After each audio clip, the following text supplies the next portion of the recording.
I'm not a consistent streamer at all. No worries. I'm not a consistent streamer. All right, Also, if you are interested in watching some Catan live tomorrow, I think Dav, Bav, and I are playing a game in a new tournament. All right. I think it's at 11 my time, so it'll probably be so that's 1 your time. Yeah. But that would be cool. I know, like I said, I have an obligation with the party and stuff tomorrow, but right. I'll do my best. I've been trying to watch his replays. Some like I watched the one where he had like the 2023, 2024 finalists or like champions and a couple other people all playing live. So yeah, he's been really putting in the work for the online Catan space, which is awesome. Yeah, I don't know. I've been like low key. I'm getting hooked on the game. Good. So I mean, that's what you're gonna need. You're gonna you'll find a way to play like pretty quick. Like when I was like obsessed with the game. Mm-hmm. I have to admit that I don't play it as much as I used to, right? But I'm still like actively playing. But I'm not like grinding it the same way, you know? Right. But I was playing, 10 games a day at least. Gotcha. But I was able to do that in like a few hours. That's crazy. Because you can play like very fast timer where the turns are 30 seconds. Okay, yeah. And then you can just like grind out games, and I feel like that's how I really got my game sense honed. Gotcha. Okay, no, that makes sense. Like I said, I only played a few so far, but I just haven't had much time yet. This next week will hopefully be quite a bit better. And let me say, I'm not expecting you to grind 3 hours a day. I mean, I probably will. It's fun, dude. Like I was up till 1 a.m. my time playing it. So, music to my ears. Yeah.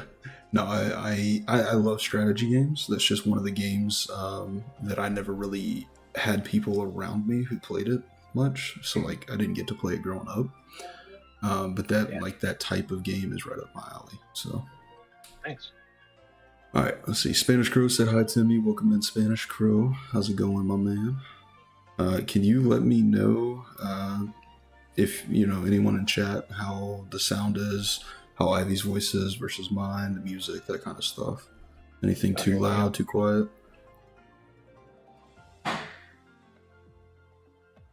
Let's see.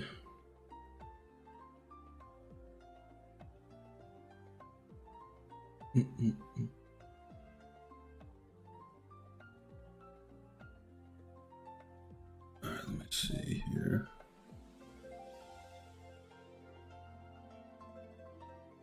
Okay.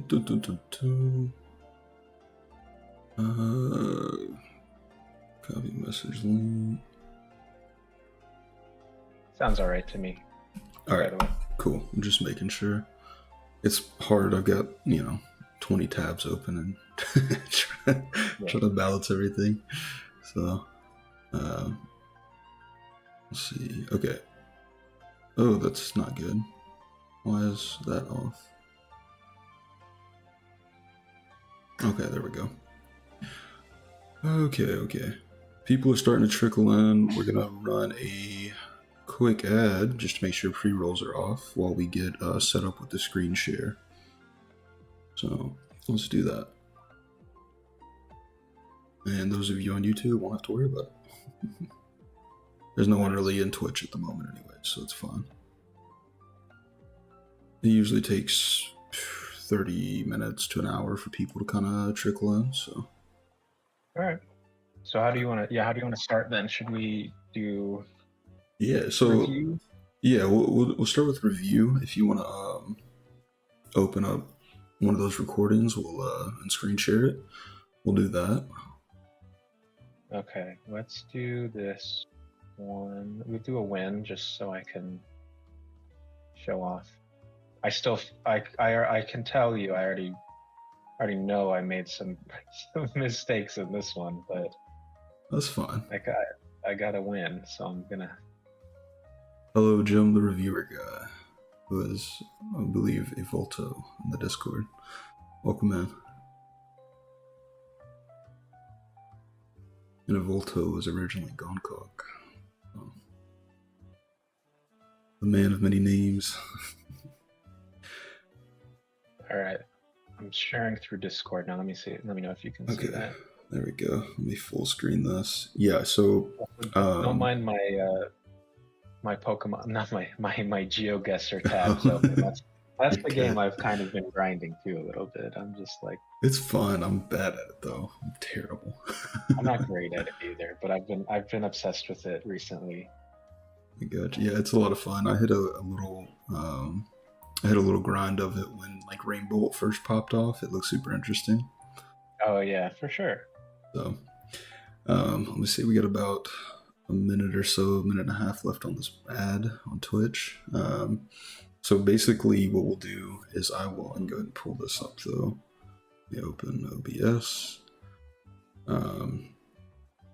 Okay, so basically we'll go through, if you want to play it at like maybe 1.25 or 1.5 speed, that's fine. Yeah. And then here in a second when we start it, I might have you like pause at a certain point here or there, but just let me know. Yeah, nothing too crazy. Quality looks decent enough, I think. So yeah, it was a big file, so I should hope so. All right, let me see. But yeah, I'm ready when you are. Yeah, I'm just trying to get all my windows figured out. I don't have my typical setup. So my room is under construction. No worries. When it was not supposed to be. All right. So down a monitor and doing a lot more at the moment. All right, let's see. Okay, we got chat up. We got this up. That should be good. Okay, and ad break should be over in 15 seconds. That's good enough to start. All right. All right. Yep. Let's get it. Let's get her going. All right. So first round by everything but the whatever C dot. I think that's fine. You don't really have any clear direction yet. Yeah. Okay. Take the evolution. Good. Okay.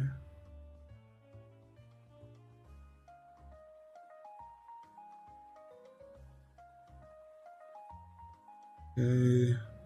I think I'm like considering if I buy anything else here, but I don't think it's necessary to.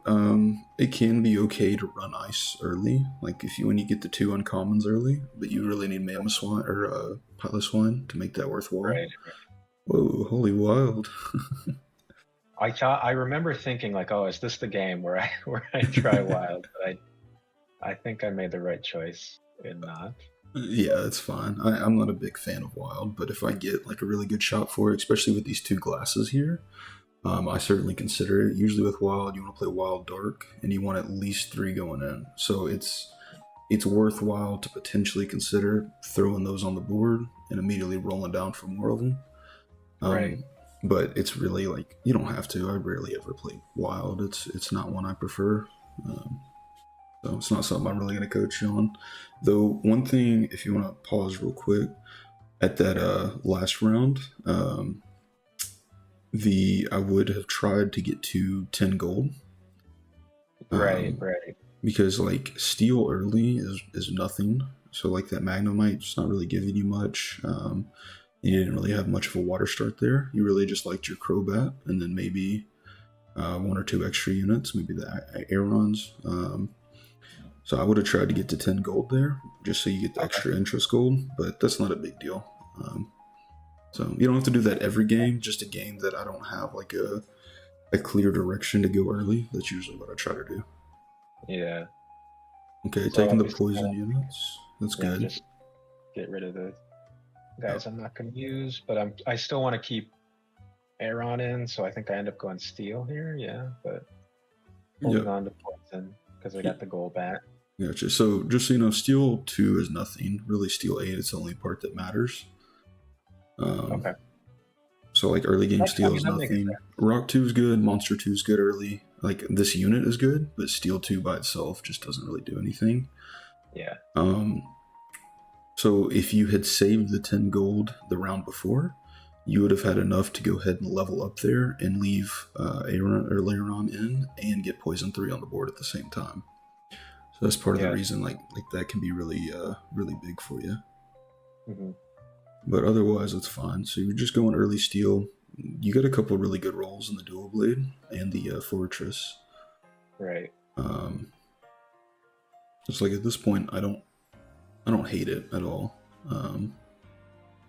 I would have considered playing the Fortress with a bug, just to get more units on board, like your Weedle, but that's still fine, I think. Yeah, I think I lose this, but Most likely this guy's got evolved with item slammed. And grass is pretty good early. yeah, that's something I have questions about. It's just like, look at me doing a rock check there. Yeah, pause real quick. So that rock check, when you get that smooth rock, if you this is a bit late for the direction you're going, but like let's say round 3 or turn 2 or something, you see that 9 times out of 10 you should just go ahead and commit to ground early game with smooth rock on. I think I would have if it had been earlier. I feel like and maybe this is wrong, but I just feel like, oh, I bought all these units and I'm sure other people are going ground. Yeah. It's very common, right? Yeah, extremely. It's very popular. I think at least one of your competitors, probably Dav, will be running almost exclusively ground. Okay, yeah. So it's good that you're practicing Steel. I definitely, I mean, ground is just so easy early game, I feel like. I tend to gravitate towards it when it's there. Welcome but I was in, also like, oh, Charizard. it'd be good for me to show Timmy, like, doing some weird shit. Yeah. No, I mean it's fine. It's good that you at least did the rock check. But on this roll specifically, since you have the mud kit and the 2 Piloswines or Swine Hubs and the Laron with the smooth rock and rock 2, like you could have instantly got ground 4 rock 2. Yeah. It would have been definitely something to consider, but I like the idea of keeping your Dual Blade on here, especially with so many glasses. This could easily be Wonder Box artificial type thing. Yeah. So I don't think it's necessarily a mistake. I'm just letting you know when you're looking specifically for One Street, getting an early smooth rock pretty much makes it free. Right. So that's the one thing there. And then I think you said something about like you weren't sure when to slam items and stuff like that. Yeah, I always struggle with that because I tend to think like, okay, I'll wait till at least turn 10. Right. Because then I can give my strongest Pokemon an item or 2, right? Mm-hmm. But sometimes these guys are like putting items on their first 3 Pokemon. Yeah, that's usually what I do when I go for One Streak as well. Real quick, Bingus, what's up? Thanks. Loves the Shuckle banner. Me too. So yeah, with slamming items, like if you just hold them till round 10 and then hold most of them again, like hold a few until round 20, like that's fine. That's a really, really good strat starting off just to itemize your unique and your legendary. Yeah. But there's certain items that you can easily slam to be an item holder. Typically, I think we maybe talked about it before. Let me pull up the wiki. So typically with items, the golden rule of like same to same or same types together. So I have been doing that a lot since we talked about it. Like that's almost exclusively the items I go for now. Is just like okay, yeah, no, like I've been getting a lot of Wonder Boxes. Yeah, which I think is if you can spam, if you can get 20 Wonder Boxes, like you're going to be in a better position than anyone else. Right. Genuinely, right. You just get so many more items. And items are so heavily statted in this game compared to other auto battlers. Yeah. And I haven't gotten any more soul dues. Perfect. Cold turkey. Yeah, like I said, there's spots for them, but for the most part, I just wouldn't worry about them. Yeah, like something really tanky or something like range, right, is what you were telling me, basically. Yeah. that's not going to die instantly. Yeah, pretty much that's the idea. I think they're watching. Yeah, they're seeing my screen. Okay, so I'm looking at it too. I got your stream up. Okay. Well, it looked like sometimes it was pulling up the desktop, so I couldn't tell what it was doing. Oh, no, you got the items up right now. Okay. But yeah, same is like if you don't know what else to do, that's the best bet, especially with Wonderbox, X-rays. Choice specs are quite good. Red Orb, one of the best items. Aqua Egg, Rocky Hunt, like all of these are just amazing. There are times. Very good.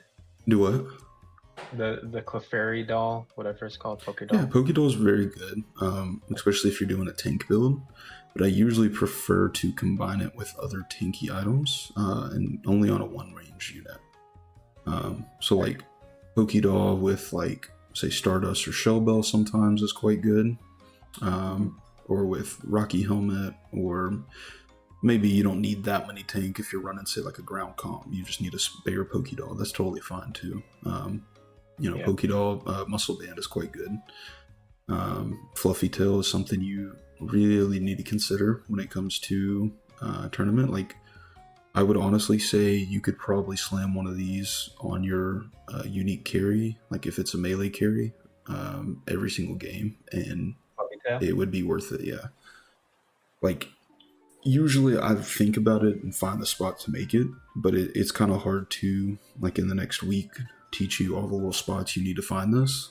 Like the biggest ones are Ghost and Poison. Right, because it just kind of nullifies their synergy is useless. Yeah. Or any unit you're using that's shield based. Like if you're using a Stardust, Manetric, and Light, or Alolan Raichu with Stardust, you really want to give it a Fluffy Tail if you're not going to Light 4+. If you go to Light 4, then you already get the Rune Protect. And then obviously don't give this to like a Goldingo or a Sableye, which gets Rune Protect for free. But outside of the few exceptions, you could slam this every game, and it would benefit you more than it would hurt you. If that makes sense. Okay. Yeah. Always consider that. I've done. I forget what it was, but I was like, oh, this is genius. To do like Fluffy Tail, Flame Orb. Yep. Amazing combo, especially in Steel. I think it might have been. Yeah, I might have played a Steel game where it was like, oh yeah, I just want my attack to be as high as possible. Maybe I put a Red Orb too. I got like really good items. Yeah, Red Orb stacks on top of the attack damage and true damage and Steel. Yeah, the Flame Orb and Red Orb are really what you want to target in Steel. Okay. And then attack speed as well. Usually X-ray vision because you're kind of bursty. Yeah. I feel like it's always attack speed, isn't it?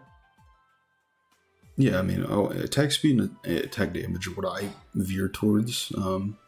AP stuff's really good, but it's a lot harder to teach that. And it's like, it's one of those things that can get you in trouble pretty quick if you're just always building AP. Whereas if you build just AD and attack speed and maybe some crit builds, you're pretty much always fine. So, okay. At least in my opinion, but especially for early slams. So like early slams, the main ones to look for: X-ray, Wonderbox, Amulet Coin. Especially if you get it in the opening PVE, because those will give you gold as well, and that can help you get to 50 gold very, very quickly. Yeah. Red Orb, always be willing to slam. Aqua Egg is usually fine. Rocky Helmet's usually okay. Fluffy Tail, Muscle Band are usually pretty good. And then Green Orb can be good. Stardust is okay sometimes, but I usually avoid it. And that's really all I would worry about for early slams.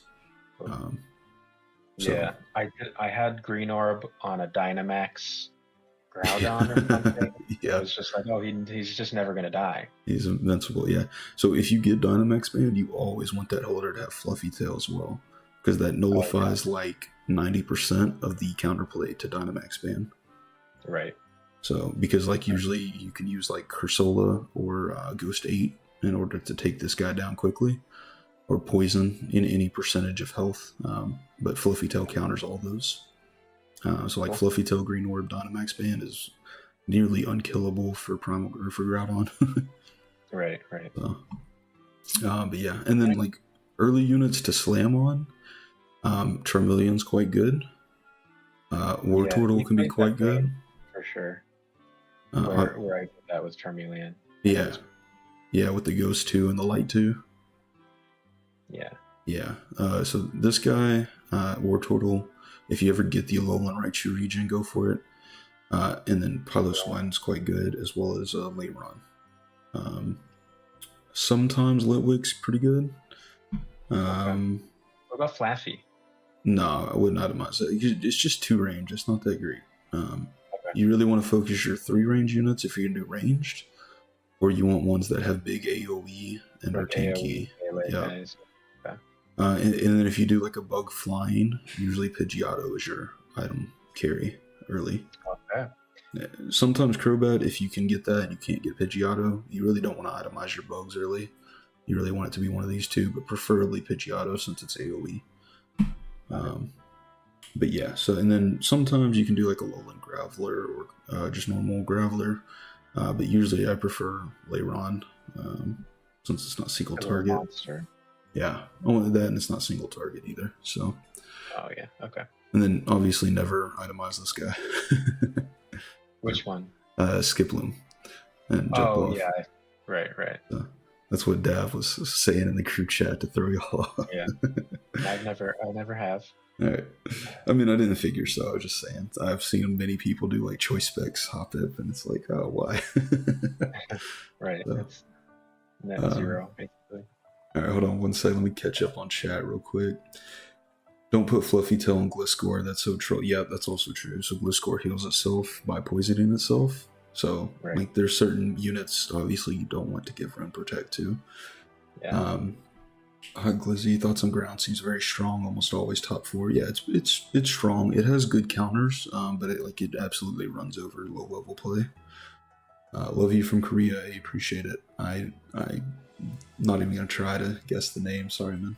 But thank you.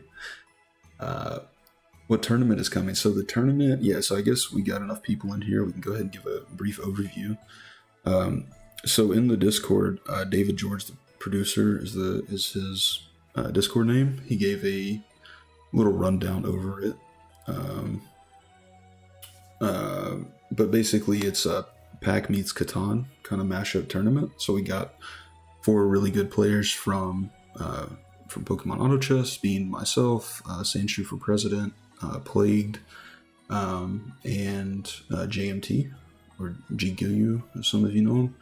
And then we have 4 very top-level pros for Catan, including Ivy27, David George, or DavBav himself, and then Hot Milky and someone else. I can't remember. Mongu, yeah.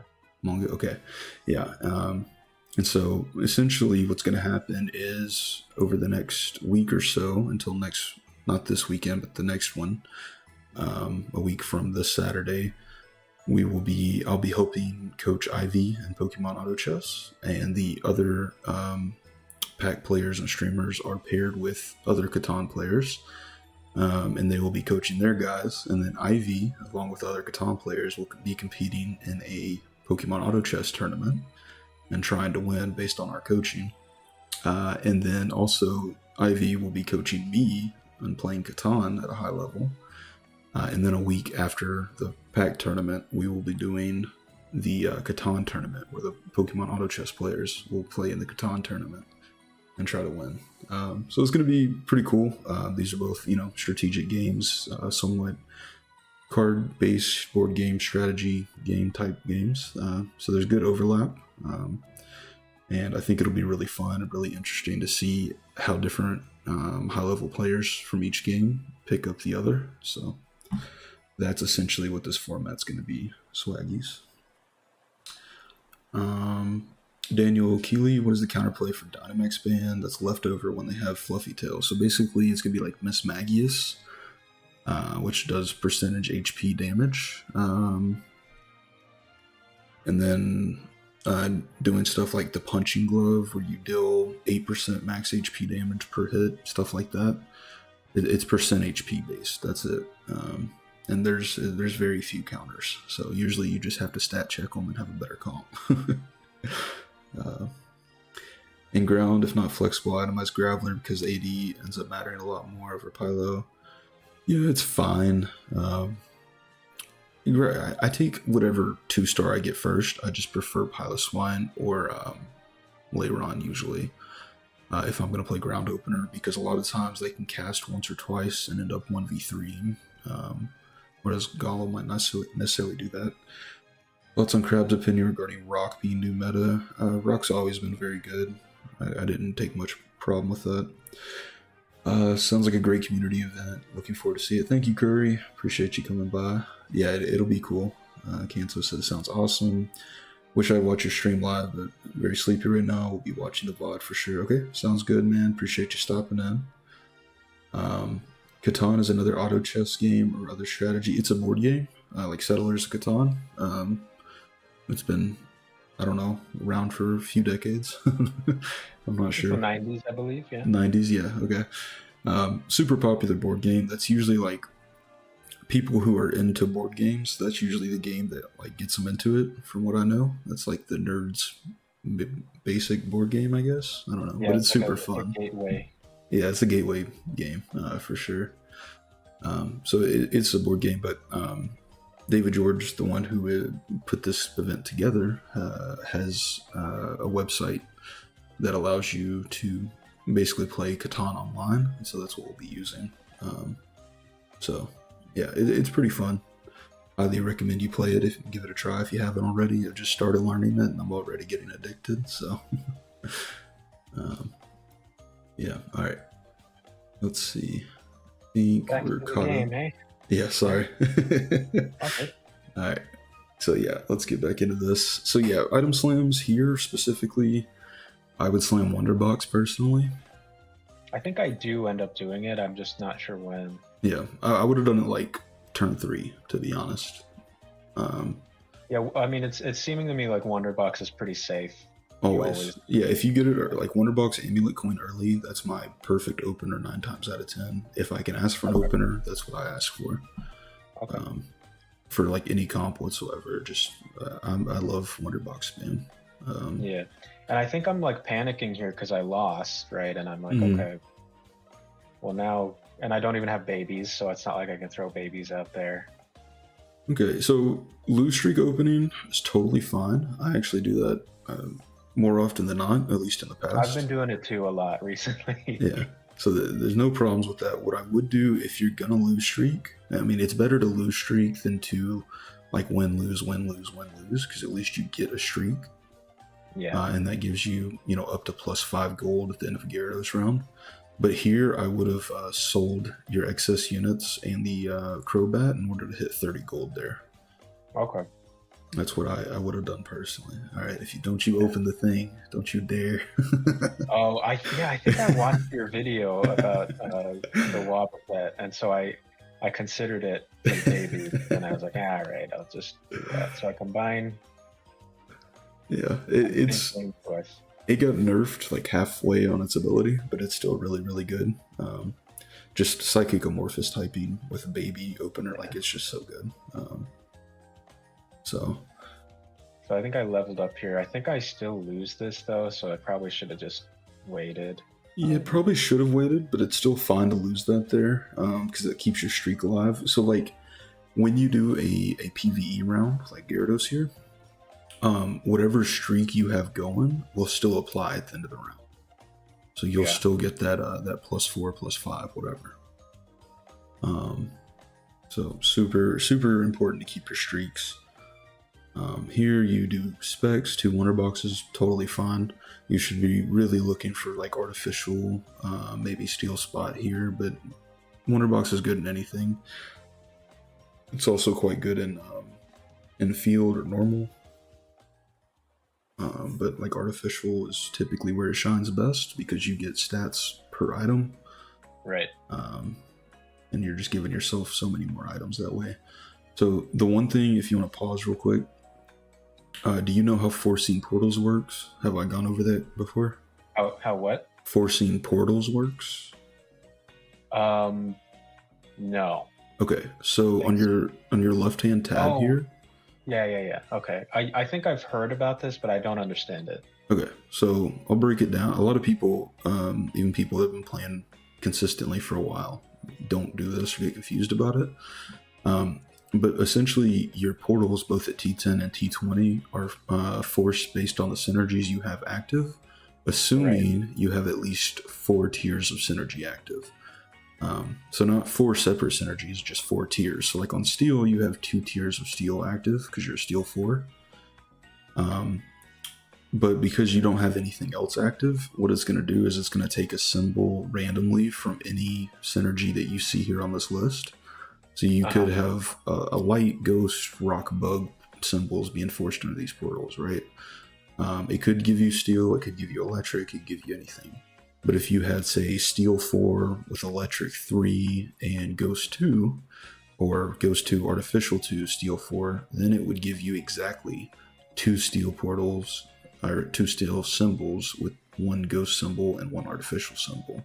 Okay. Yeah. And then if you had more than 4, then it does randomly based on what's active. So if you had the electric and the ghost and the artificial, then it would give you a minimum of 1 steel portal, maybe 2, and then 2 of the others. But yeah, anyway, so it's a small thing, but it can make a big difference, especially if you're playing a synergy that's very unique or T20 reliant. And especially when it comes to the turn 20 is when it's more important, in my opinion. Because if you're playing, say, like fighting 8, you don't want to be forcing random, fire portals or water portals, right? You want to be forcing fighting portals. So, anyways, that's just one thing to try to keep in the back of your head whenever you do these. No, because I think I knew generally like the portals kind of correspond to your synergies, but I didn't know you had to have 4 levels. Yeah, you gotta have 4. So I think used to it was just whatever your top most active one was, but then that got changed maybe, I don't know, 6 months ago, something like that. Okay. So, yeah, that's good to know. No, I'll use that. I think that's that's something even like 14 and 1500 players don't do or think about that I see from time to time. So like, but it is something that can. Like you'll see people say, "Oh, I bricked my T20." It's like, okay, well, did you force, extra portals? People will try to snipe your portals and stuff. Yeah. So if you do everything you can to mitigate the luck needed, that would just take you so much further. So cool. But yeah, other than that, everything looked good. So you can carry on. Rotos said, "Hey there, how's it going? What's up, man? Welcome in. 5G Artie, what's poppin'?" All right, I didn't see what portal you took, but I assume it was the double steel. I took the double steel. Yep. All right, I hope you take that one, not the Skarmory. Okay. I do. So I haven't at this point. I haven't used either of these. Right, they're both brand new. So I'm just like, oh, let me read. Yeah. No, that's smart. If you don't know what the units do, it's definitely smart to read. Okay, I like that you gave the mana generation to the unit that you have AP on. That's good. I don't like that you're rolling here. That's okay. I don't know why I'm rolling. I feel like normally I wouldn't. Oh, I think it's because I wanted to have a bug on the bench. Okay. I gotcha. So at this point, I would have actually, you're printing gold with that Wonder Box roll. That's awesome. See, that's why Amulet Coin's so nice. Yeah, so it ended up not hurting me to roll, but I got lucky. So I actually would have taken that Larvitar and sold the Kricketot personally. And I would have put Larvitar in over Flaffy as a placeholder just to give your rock monster to your Leyron. Since it's an item holder at the moment. And then I would have I probably would have given the AP to Durant. I'm not sure. I haven't played it yet, so I'm not exactly certain how good that would do. I think I do end up, when I sell Flaffy, I put both of those on Durant, I'm pretty sure. I don't think it's that great. Just because you're not going to have too much bug, but you have the potential to get bug 4 here pretty easily since you have the Fortress, like if you get Genocide. Yeah. Spoiler alert. Okay, yeah, perfect. So it's fine enough. Okay, right here, we back it up just a couple seconds to the end of the round. Sorry. No, it's fine. Yep. I was slow. So this is a little thing that people don't do. Okay, you can go ahead and play just to the end of the round, right when the fight ends. So when you get your victory gold, you'll see you go up to 54. Yeah. So you get 4 extra gold, and your level is at 18 out of 22. So you're 6 away from your level, but you get 2 when the round fully ends. So if you take if you kind of keep an eye out for this kind of spot. If you go ahead and buy experience now, you'll get to. Actually, no, you'll just get the next level. You're at 4 away. I'm dumb. But you'll get the next level, and then when you get your free shop roll, it will be the higher rarities. Oh, okay, yeah. So whenever you have, especially when you're running Ambulance Coin or something, stuff like that, it's very, very nice to look out for those kind of spots where you can utilize your free shop rolls to the max. Right. Yeah, I guess I never realized that's how it worked. Like the rarity. Right. Yeah, you get 2 free per round. Two like points towards your level per round. And then you have the rarity tab in the bottom left that shows you what your current rarities are. And as you level up, you get less rarity or less like common units, uncommon. You get more epic and ultra chances. For sure. So, and when you're playing steel specifically, your entire goal is just to get to level 8 as quickly as possible and get steel 8 on the board. So usually steel is very sketchy and struggles quite a lot through the mid and through the mid game. So usually I would play it felt really awkward. It's extremely awkward. Usually I would play like a rock monster strong board with Leiron, or maybe like ground, and then I would slowly start pivoting. Like here, I would even consider throwing Wormhole and Trap Inch on there just to do Bug 4. Yeah, I consider it. I'm like saving them. Okay, yeah, perfect. But it's like, oh, I got these babies. I'm like, is it time to sell yet? I still have decent HP, so I'll wait. But yeah, I see you're cooking some baby 7 potential, which I like. Very risky, but I love it. It's much more risky now than it was before this patch because they changed some things. Yeah, they made baby a lot harder to play in general. I feel like. Yeah. Which I don't hate. It's not bad. It's just different. It's very different. So it takes quite a bit more planning and stuff like that, and a little bit more luck. So again, I felt like this was really awkward. So I decided to like roll again. Yeah, here since you've already got the babies and one in shop, I would just go ahead. I would have just sold the bugs, taken that baby since you're at a PvE round. And kept your gotten to level 7 right after this with the because like you missed your 50 gold threshold there. You just got 49 because you don't get the PvE gold anymore. So yeah, personally, I would have sold the bugs and then bought your baby or started to level up. Here you're at 6, so yeah, I would be rolling for a baby and just place baby 7 on board immediately. Yeah. So there I go.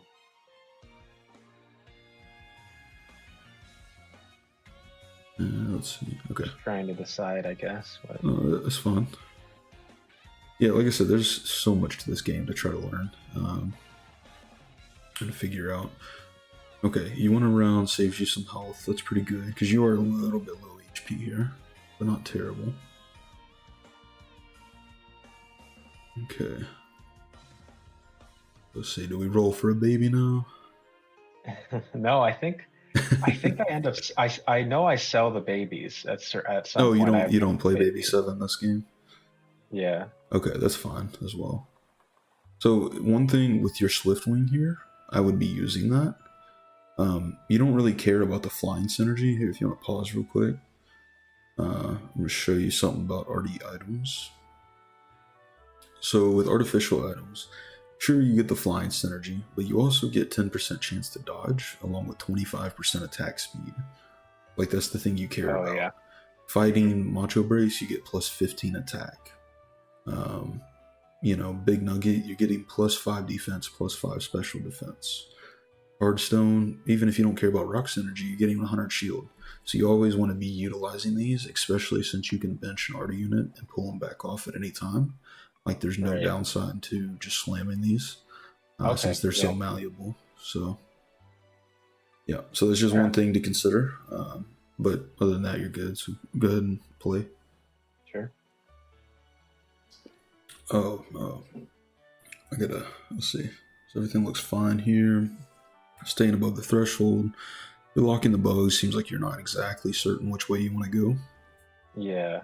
That's fine. You do have a lot of bug additionals, and with Durant, I think it's like its ability, especially since you have like Specs Aqua Egg, it is technically better for bug than it is for For steel. steel. Yeah. But at the end of the day, it's a steel bug with like I think 22 attack or something. Like it's a great steel 8 in it. So um, Right. especially when you have Fortress and you can get bug 4. Yeah. So I'm at But this point. I think around this time I sell the babies because I'm like, all right, I gotta commit to bugs or something. yeah. Personally, I wouldn't have gone baby 7 in the spot, especially after you just won a couple rounds. Yeah, I would have sold them off and tried to get hit level 8 here, get bug 4 or steel 8 on the board, either one. But so far, I mean, you're sweeping through, which is good. So one thing I will say is I haven't seen you check additionals or regionals at all. I am checking them. I'm not sure if I've checked them much, but like I think I do normally check them. Okay. I mean, maybe you have, and I might have missed it, but yeah, it's just your bottom left there, especially when you're picking your T10. Sometimes your choice can be decided off which region you go to, because you can see the region before you make your selection. Yeah.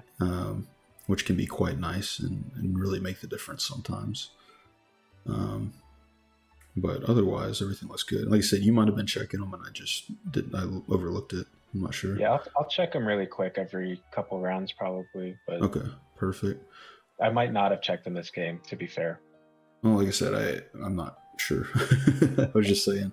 It was one thing I thought of that some people don't ever check them.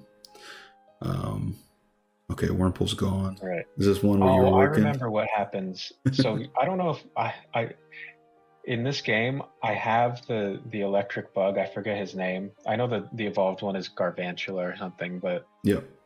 and I just keep him on the bench, and I'm at electric 2, bug 3.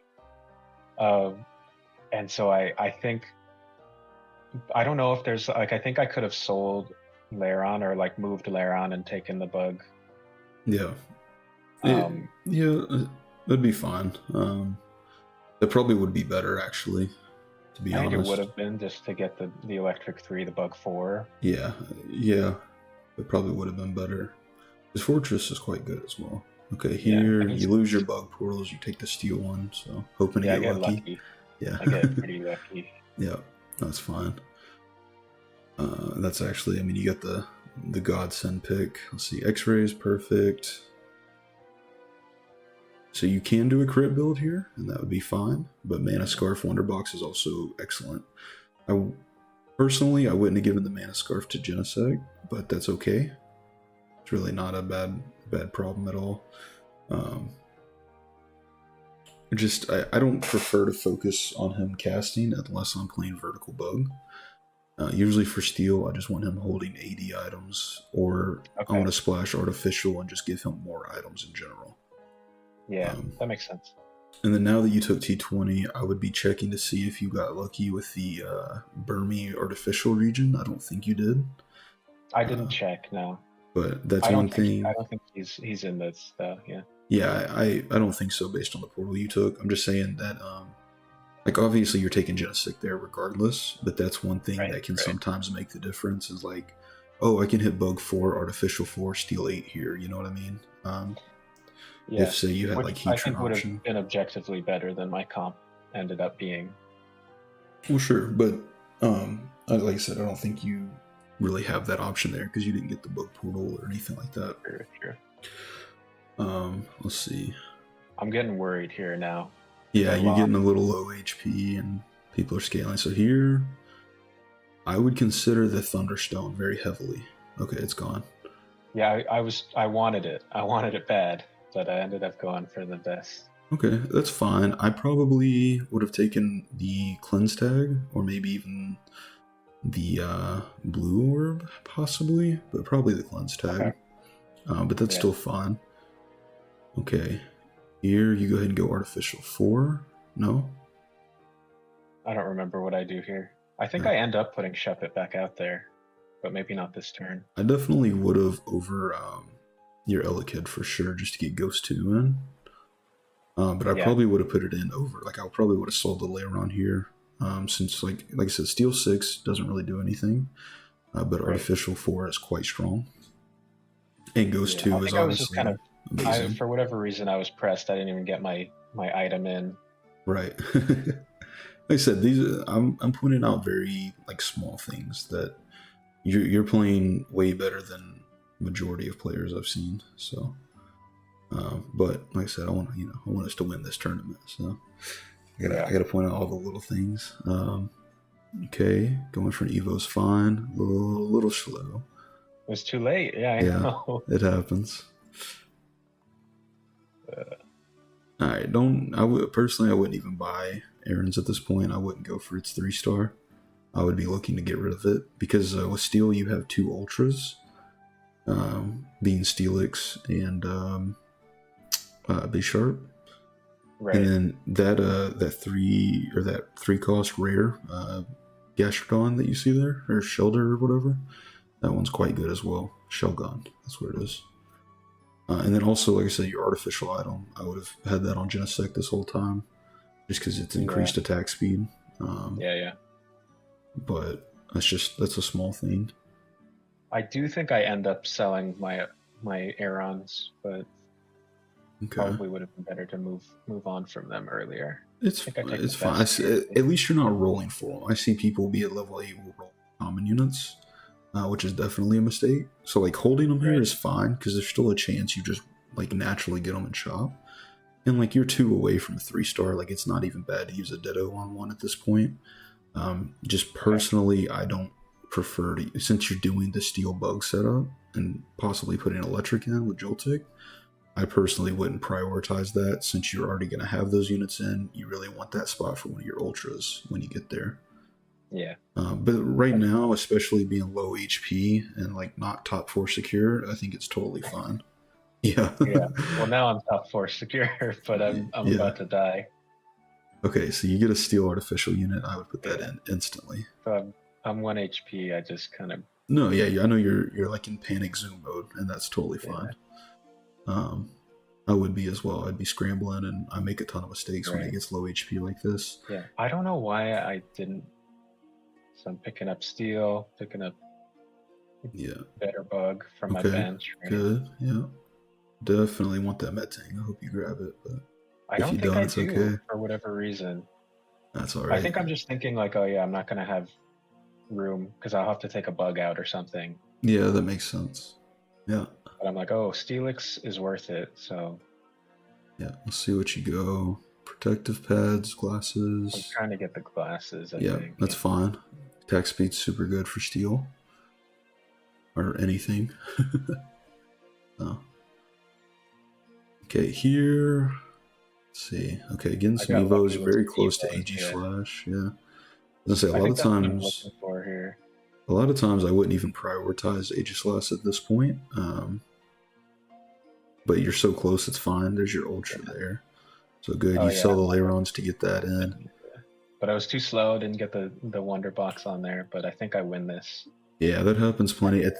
At those times, I would honestly, if you don't think you can switch the items fast enough, a lot of times I would just go ahead and leave it in because the 2 items you get from there can be more important than just a bare Ultra 1-star. Right, so, I hear you. If it was 2-star, then maybe it's closer, but sure. Otherwise, everything looks pretty good here. So I guess you don't really have room for Steelix at this point without the Thunderstone. I think I sell them. Yeah. And I'm just like, okay, you're good. I'll give this to you. Yeah, that's fine. It has a pretty good ability anyways. So now I sell because I want this on my bench here. Yeah. So why? Are you hoping for Thunderstone, or are you willing to drop Electric 3 here? Or? No. Because Durant summons him. Oh, okay. I see. I forgot about that part of the ability. Okay, I see now. Yeah, that's why I've been keeping bugs on my bench. Okay, I got because you see there's 2 on the field right now. I haven't got to use Durant yet, and I forgot about that part. It's cool. It's cool. So I'm like, I feel good now because I have like the best bug. Right, exactly. Yeah. Summon for free. Because I remember seeing that in in the screenshot you sent me, and I was like, why does he have a 2-star ultra on the bench? So you got to put that in over the electric 3. But yeah, no, that's fine. Because like really, your Magneton and your Electabuzz are the only things getting electric procs. So like, they're not that important to have electric 3 there. But yeah, I forgot about Durant summoning, so that makes sense, and that's totally fine. Right. It's just 1 HP, 1 HP. I play mini games on 1 HP, so you're taking after me already. And I got I finally got the Evo here, and I think I got the Onyard or whatever it's called. Yeah, this is last round. I would be selling any, like the Onyx, and trying to evolve one or the other, doesn't matter. Yeah. Okay, and then you get the Ditto, yeah. Which, if nothing else, it's cool for the end game screen, so. Yeah. I always go for those last second Evos if I can get them. But yeah, I got the dub here. Perfect. I feel like I made some pretty clear missteps, but I was like proud of kind of how I was able to at the end just like manage it. No, that was really good. Like recovery and like coming back from 1 HP deficit and pivoting to where you elevated your board from like the weakest at the time to the strongest, like in less than a round. So that was really good right there. Yeah, there were some like small mistakes and stuff, but like I said, I didn't see anything too major. That's just overall, that's the experience you're gonna have when you play Steel in that way. If you try to go Steel early, and then like the entire mid game, it's usually better if you can do like a Rock Monster or Ground strong board and slowly pivot to Steel from like turn 14 to 19-ish, and then throw Steel 8. So like at the end there, you have Steel 6, but that ends up being more of an Artificial 4 Bug 4 comp that also gets true damage than a Steel comp. So that's the main thing. And I probably would have focused Artificial Bug more there anyways, just because you didn't really have 80 items. You had a lot of casting items. So I think you did probably the best thing you could have there, because if you went to Steel 8, I don't think you would have won that one with those items. Yeah, that makes sense. So overall, that was really solid. So yeah, proud of that one. Let me catch up on chat real quick, and then I'll stop streaming. Yeah, let me see. And then if you have another one, you can get that pulled up, or let me load up another here. Let me see if I have. Let's see. Okay. I can tell Durant is busted, but Skarmory's ability is hilarious to me as a concept. Just brings bugs in, yeah. If you buy stuff thrown on your bench, Durant will call it in. Okay, yeah. Well, already was pointed out. Yeah, I forgot about that aspect, so that makes sense. Wherever it's at. Yeah. Just dropping in here to learn Team Timmy strats. Shrew's watching. Always go Ivy27, no risk. What's up, Shrew? Let's go. Timmy streaming the day. Yeah, first time ever. Where you from? You're Timmy, you. Giovanni did nothing wrong. US East Coast. Okay, they're just chatting. Yeah,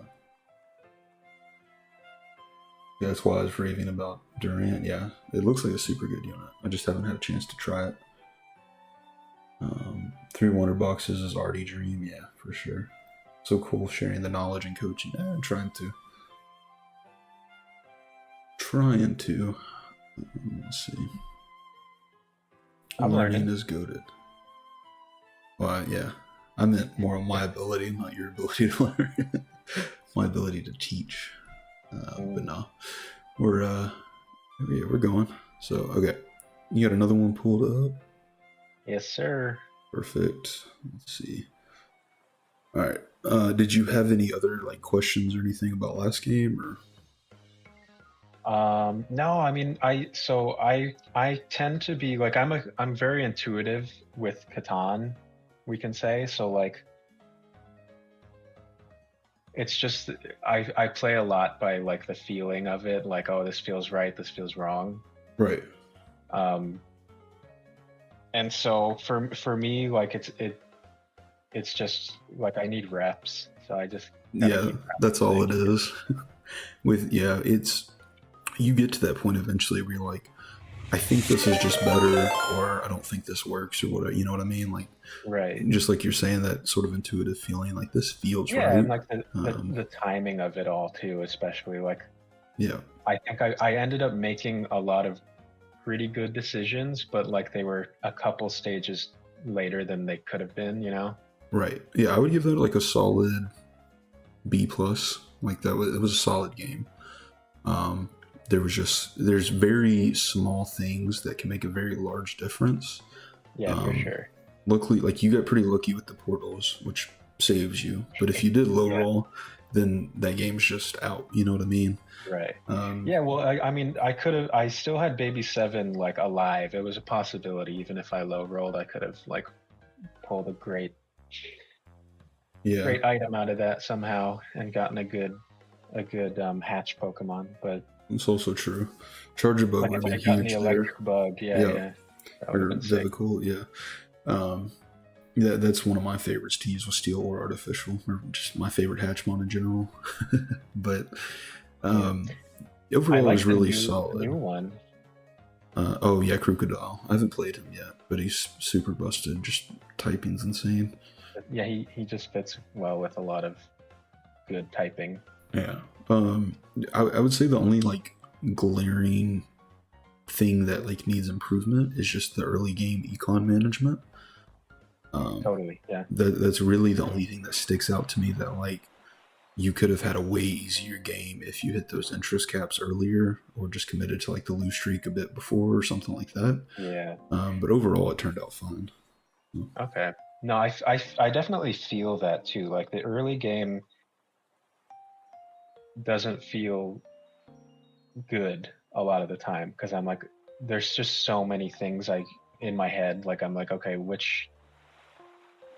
when is it too late or too early to commit to something, or to, when do I have to sell? When do I have to hold? That kind of stuff.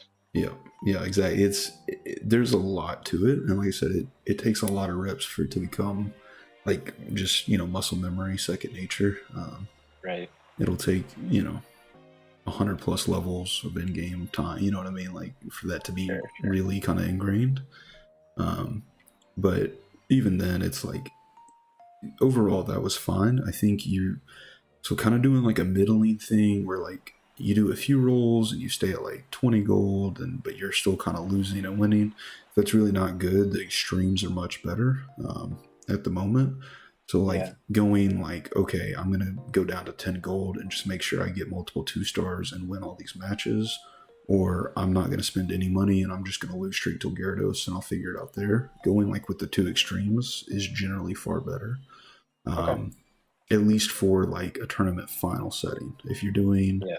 the qualifiers, like I said, where your goal is just to top 4 and move on, at that point, I think it's okay. Like focus on your econ if you can't win streak, but it's okay to try to conserve as much HP early as possible. And Sure. it's even okay to look for, like, if you see an early yellow and Raichu, go for that instantly, and hopefully you can get it. Or if you start with a smooth rock, maybe you just instantly commit to ground because you're fine getting top 2 because that still moves you along in the tournament and stuff like that. Right. Right. So, All right. Yeah. but overall, like I said, it was good. That's one thing that just takes a lot of practice. So, For sure. all right, Are you ready? yeah, let's get into it. 240. Okay. Oh yeah, there was some weird visual bug here. Yeah, it happens. Usually a refresh will fix it. Yeah, Sometimes you have to clear cache, but yeah, it happens. So start with 2 Aerons again. That's pretty good. You got like potential ground, potential like bug poison. You leave the hop dip. I think that's fine. I would have done the same. A lot of people skip over the babies. I always take the babies early, just in case that spot opens up for me. Yeah, and just to deny everyone else babies. Yeah. So let's see. Never seen this visual bug. Because I feel like Alolan Raichu just like sweeps me. Yeah, it's really hard to beat that thing.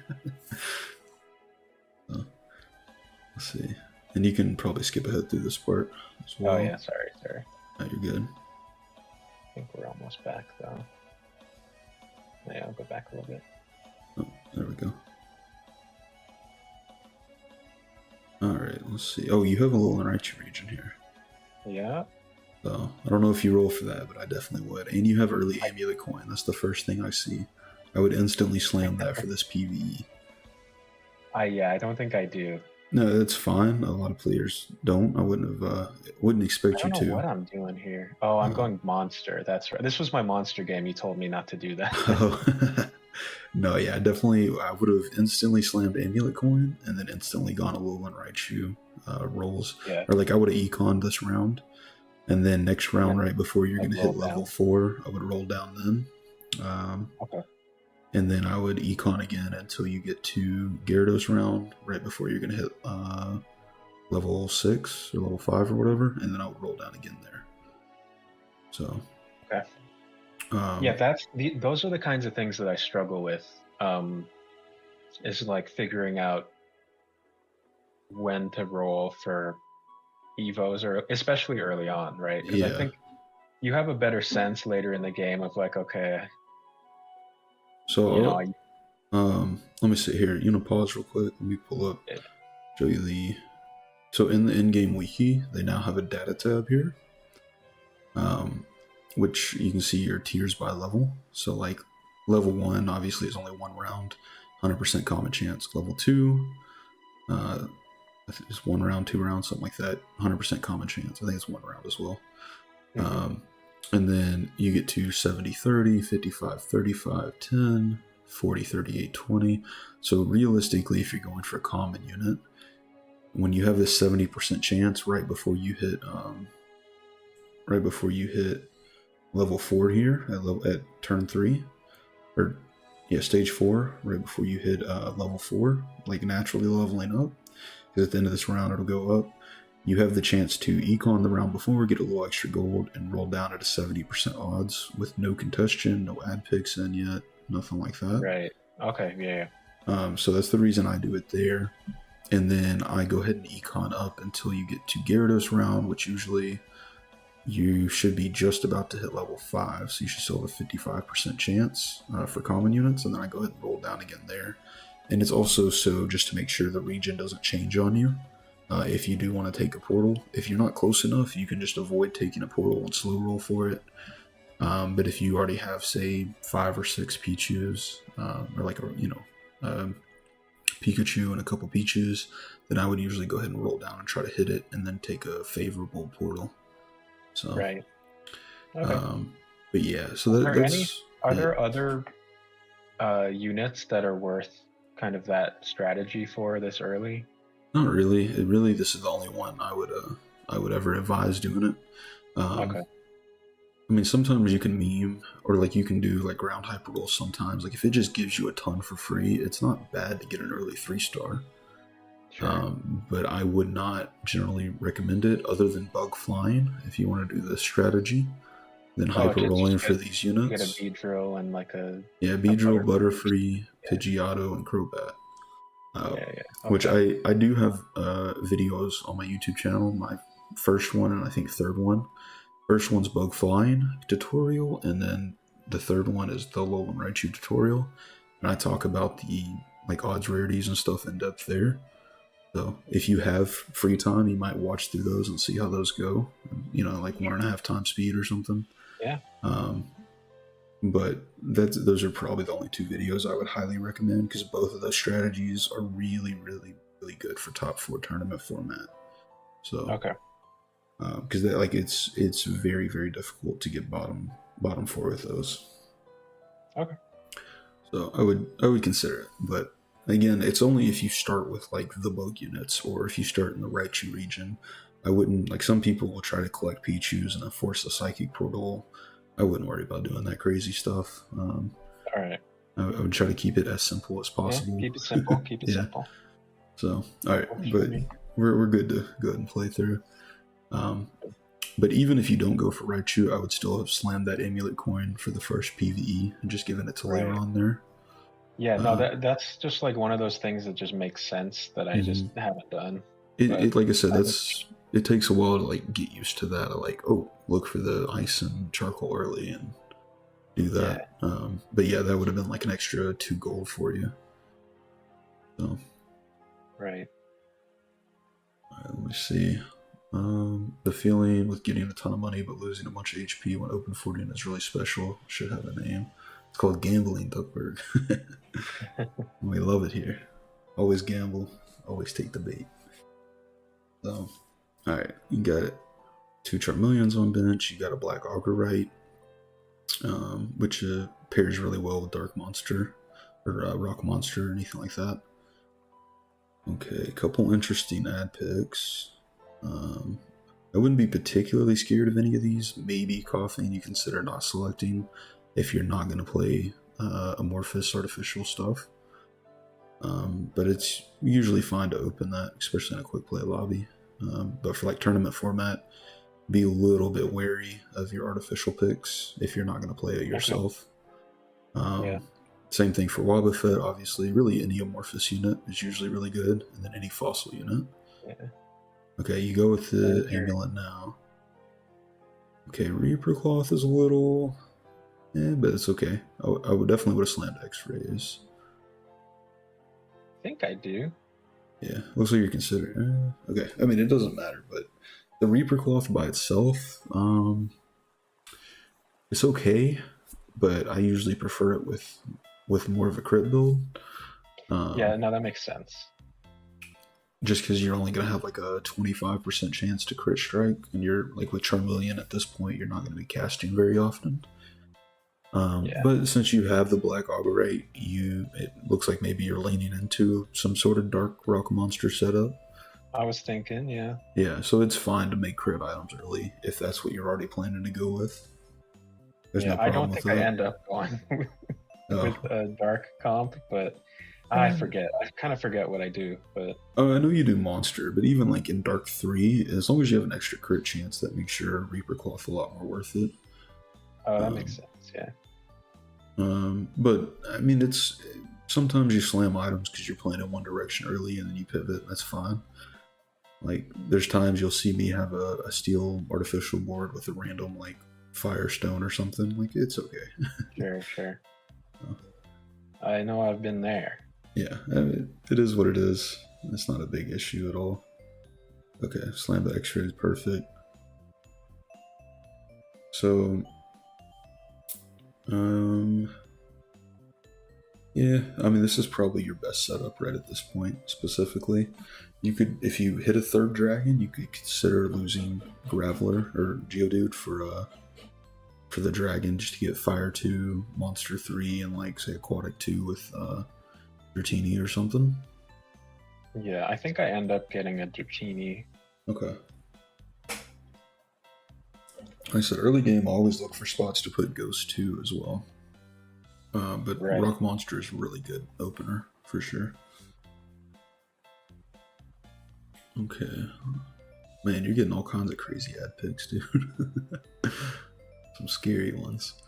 So Yanma is another really good one. Like if you're in a lobby and someone else is going bug flying, don't open that one. Right. Yeah, that makes sense. Certain ones to always consider and keep an eye out for that can be scary. At this point, let's see. In a 5-player lobby specifically, I probably would have went ahead and sold the babies. I wouldn't try to do baby 7 in this format. Yeah, it was dumb. I mean, no, it's fine. I'm just saying, like, I would not recommend it. I don't think I would either after trying it. I do it a lot, but it's extremely stressful. So yeah, I think this game was pretty stressful for me. Yeah. Oh, baby 7 always is. So. But that's what makes it fun, you know. You get the thrill of it, really, you know. Exactly. All right, you can take the evolution. That's fine. Yeah, here, just to force a portal, I would probably level up and try to get a dragon. But that's fine, just because, like I said, you're not forcing one yet. But it's still okay. Or if not a dragon, then maybe like I don't know, Piplup for like Steel Ice or something, or Mm-hmm.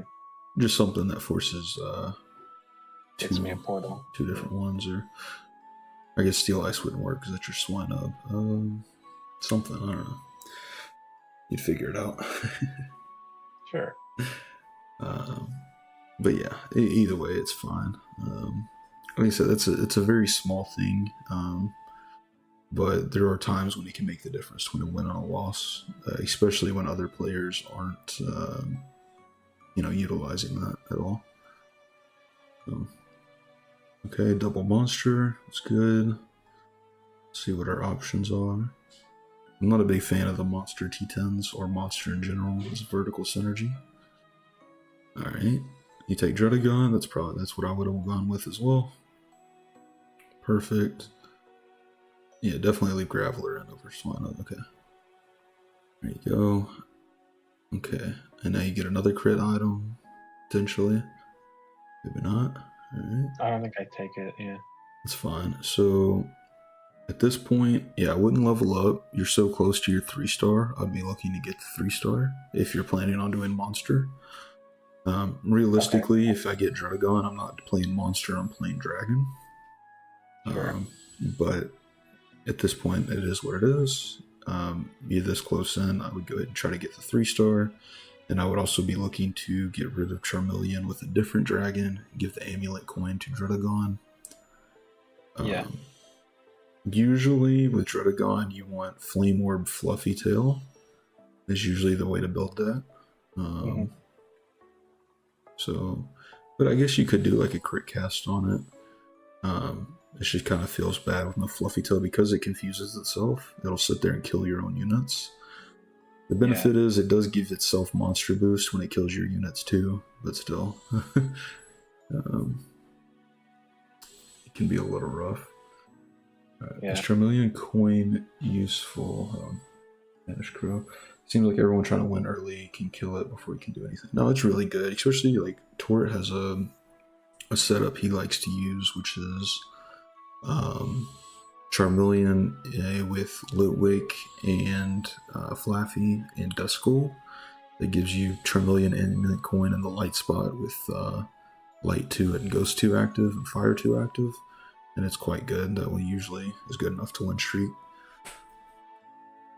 Oh, you're good. I was just answering him. Yeah, I'm still watching. You're good. So I'm doing what you told me to do, though. Yep. Kind of. Well, that's good enough. You gave it the amulet coin. You got a Rock Dark monster in. With Larvitar, if you're gonna play some variation of like Rock Monster, the Larvitar into Tyranitar is gonna be generally your best carry. Okay. I always find it hard to hit Tyranitar. I don't know. Yeah, I mean, I know it can be. You definitely need to be at level 7 to 8 to hit it. And you gotta have good econ, but it can definitely be a challenge at times because at those rarities and those pools can be so contested, especially with the ad picks and everything. You definitely need a bit of luck. Okay, it looks like you're thinking about Muscle Band here, maybe? I believe so, yeah. Yeah, if you're gonna play Dark Monster, Muscle Band's probably one of your best items to get. So it's perfect. Any rock comp, really. Just because you already have the defense, and then you get the Omni boosted stats. Right.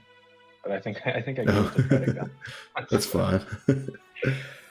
I wouldn't have done it personally. That's okay. I would heavily consider the Binacle that went by as well.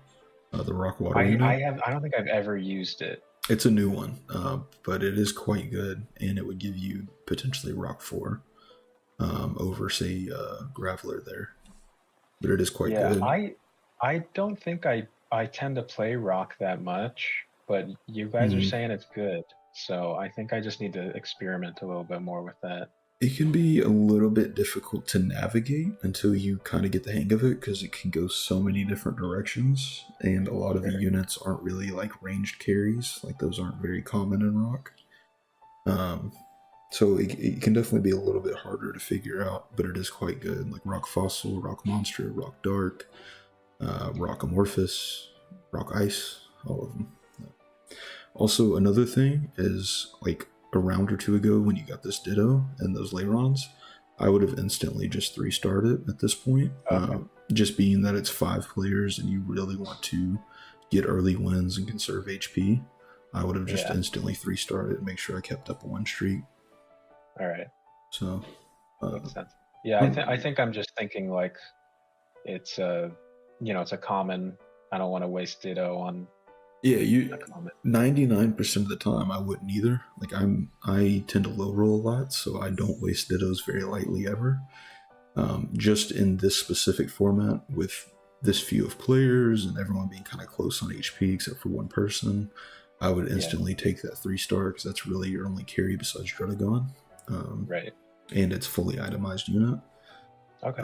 So just being that close, that can make the difference between, I keep getting 5 gold or an extra 5 gold for the next 4 rounds, or I lose my streak here and I don't, it can be like a 15 gold difference. So then that 5 gold makes sense, right? So that's kind of the idea behind it. Ooh, super good Witherstones. You got to give it to Larvitar. Where's my Raka? And I'm like, I think I end up taking it. There you go. But yeah, it just, it's like everything's economy in this game, right? And I think Catan's pretty similar just with your resources. For sure. I mean, obviously it's different, but just understanding how to, like, what the implications of, say, losing your streak is, like, economic-wise, versus, say, rolling an extra 10 gold or using a ditto or whatever. Like, sometimes the potential gold value can far outweigh, like, what you might originally think. Because, like, used to, I would never use a ditto on anything below epic. And it's still fine to do that, like, just to save them, but there are times where it makes sense, especially in low on players and stuff like that. So. Right. I think I do it here. Yeah, I'm like, okay, well. Yeah, I mean, sometimes it's fine just to hold out. Ooh, early B-sharp. Right. I hope you take that. I don't think I do. Oh, man. But I saved him, I'm like thinking about it, but I don't think I end up taking him. It's like always consider, like, you don't have to take an early ultra, but if you see an early ultra like that, like, when you're still level 5, 6, 7, whatever, 6 or 7 or whatever it is, if you get the chance and you can find a way to fit it, it's almost always worthwhile. I'm definitely thinking about it. I think I do take him, because I have the Dark Rock, so I'm like... Right. No, you're Magby. Yeah, that's what happens. I might roll past this other baby too. I think you're going for it. I'm good now. Yeah. No, rolling past stuff I do that all the time, especially when I'm on stream. They're quite used to it. Hurts. It hurts, man. Yeah, it always sucks when you see it as you do it. Like, if you don't see it in the moment, it's whatever. But when you, like, roll past, you're like, no, it was a ditto or whatever. It's awful. It's pain. Yarcy said just found the game trying to get into it. What's some easy comps what you guys would recommend? I think the best beginner-friendly comps are probably like ground poison. Yeah. Maybe a little grass flora. It's pretty good. As a beginner, I can attest to ground poison, grass flora being pretty easy to do. Those are the ones I would focus most for beginners. Water can be easy enough. But I don't know if water's very strong anymore. Yeah, it was for a little bit, I think, when you were playing heavy. That was like a big water meta patch. Yeah. But yeah, it took some nerfs again, so. Okay, took the AP here. Not really what I'd focus, just for monster focus specifically, but AP can be good since you're playing rock and have, that kind of defense and stuff. Right. Here, I would go ahead and take the level, slam the Dark Rock, and put B-sharp in. Again, just things to make sure you're going to keep on streaking. Okay, so you just saw the Graveler. That's fine, too. That's fine as well. Yeah, I would have just tried to get that Ultra in. Okay, so here you got a Fairy team. I forgot about that. So it's probably a good thing you didn't focus Dark, since you got like a Psychic Fairy Splash team. Because that gets hard countered, obviously, as you're getting countered here. They melted me. Yeah, it's because of the splashes. Very hard counters Dark. So that's probably why you got rid of B-sharp. If I had to guess, but... All right, so we're going super late, baby 7. Yeah. Oh, I think I do end up doing babies. I do. I think this is my Groudon Yeah, I think you got Dynamax Dynamax Band. game. Yeah. So I find a better aquatic dragon. So I'm just like, I Okay. need Yeah, that's good. space. And then I'm thinking, okay, this is another dragon. And I didn't realize I was already at level 8. Yeah, that's fine. I do So I that roll plenty. past Ooh, it. the Onyx. But I think I roll past the Onyx. I don't know what I'm thinking here, but That's fine. It's hard to have, like, especially if you're planning Baby 7, it's hard to have both the Econ and a spot to keep Onyx there at that moment, yeah. but it's still, again, you're playing a monster comp rather than a rock comp. So it makes sense. Oh, Deontay too, man, this was a perfect rock game. The Carbink into Deontay, super, super good unit, especially in rock. Yeah. It can be So I think one I'm of the just rare. kind of rolling for babies here. Oh, yeah. 1, 2, 3, 4. Okay, you got 7, but you're a Lugia around, so. You're going super late, baby 7. It's alright. I've done it many times. It's very risky, but quite fun. It is fun. Well, because it's fun to have that item just like ready for your legendary. Yeah. How do I? But it's not. I look. I do feel that this was probably not game theory optimal. Let's say. Oh, there it goes. Okay, sorry. Someone in chat asked me to make it full screen. I thought it was, but I was being dumb. All right. Oh, yeah. Hopefully that's better. My bad, guys. So I'm like, yeah. Sorry. Repeat what you said. Oh, my bad. I was just saying, yeah, it's fun, but it's not game theory optimal by any stretch. No, not anymore. It was for a bit. Okay, so you take Groudon here. That's good. I'm glad you didn't take Regigigas. That was the worst pick of the 3. You could also heavily consider Kyogre there. Just being that it would be like one of your only ranged carries and has really good AP implications. But in this case, I mean, you're already building like some dark, or not dark, but some rock ground stuff splash. So like Groudon's really good here. It's probably the one I would have taken as well. Okay, and you go ahead. Time to gamble. Let's go. I'm like, okay, well, I want to keep the Gibble and the Bisharp. Love it. Okay, so I would throw your T20 in over Bagon here, since you have an 8th slot. Or actually, I would throw Druddigon, so maybe it gets you some extra gold. That's what I would do. Oh, that's smart. Yeah, that's just... Yeah, but something overall, I didn't even think of. It's fine. I love the gamble. This is awesome. Fantastic, dude. Vertical Monster Baby 7 after T20 gambles. Chat, I might be washed because this is better than what I do. Oh, and then I get Dreepy, and I'm like, oh, Dreepy's a great Pokemon. Amazing, yeah. So I'm like, okay, do I keep him? So I would sell maybe your Ultra here. I think personally I sell Rhydon or Rhyhorn. That's fine as well. That would have been my next option. Like, it's always nice to keep your Ultra, but you're not really playing Dark 3, especially with one of your opponents playing Fairy Psychic stuff.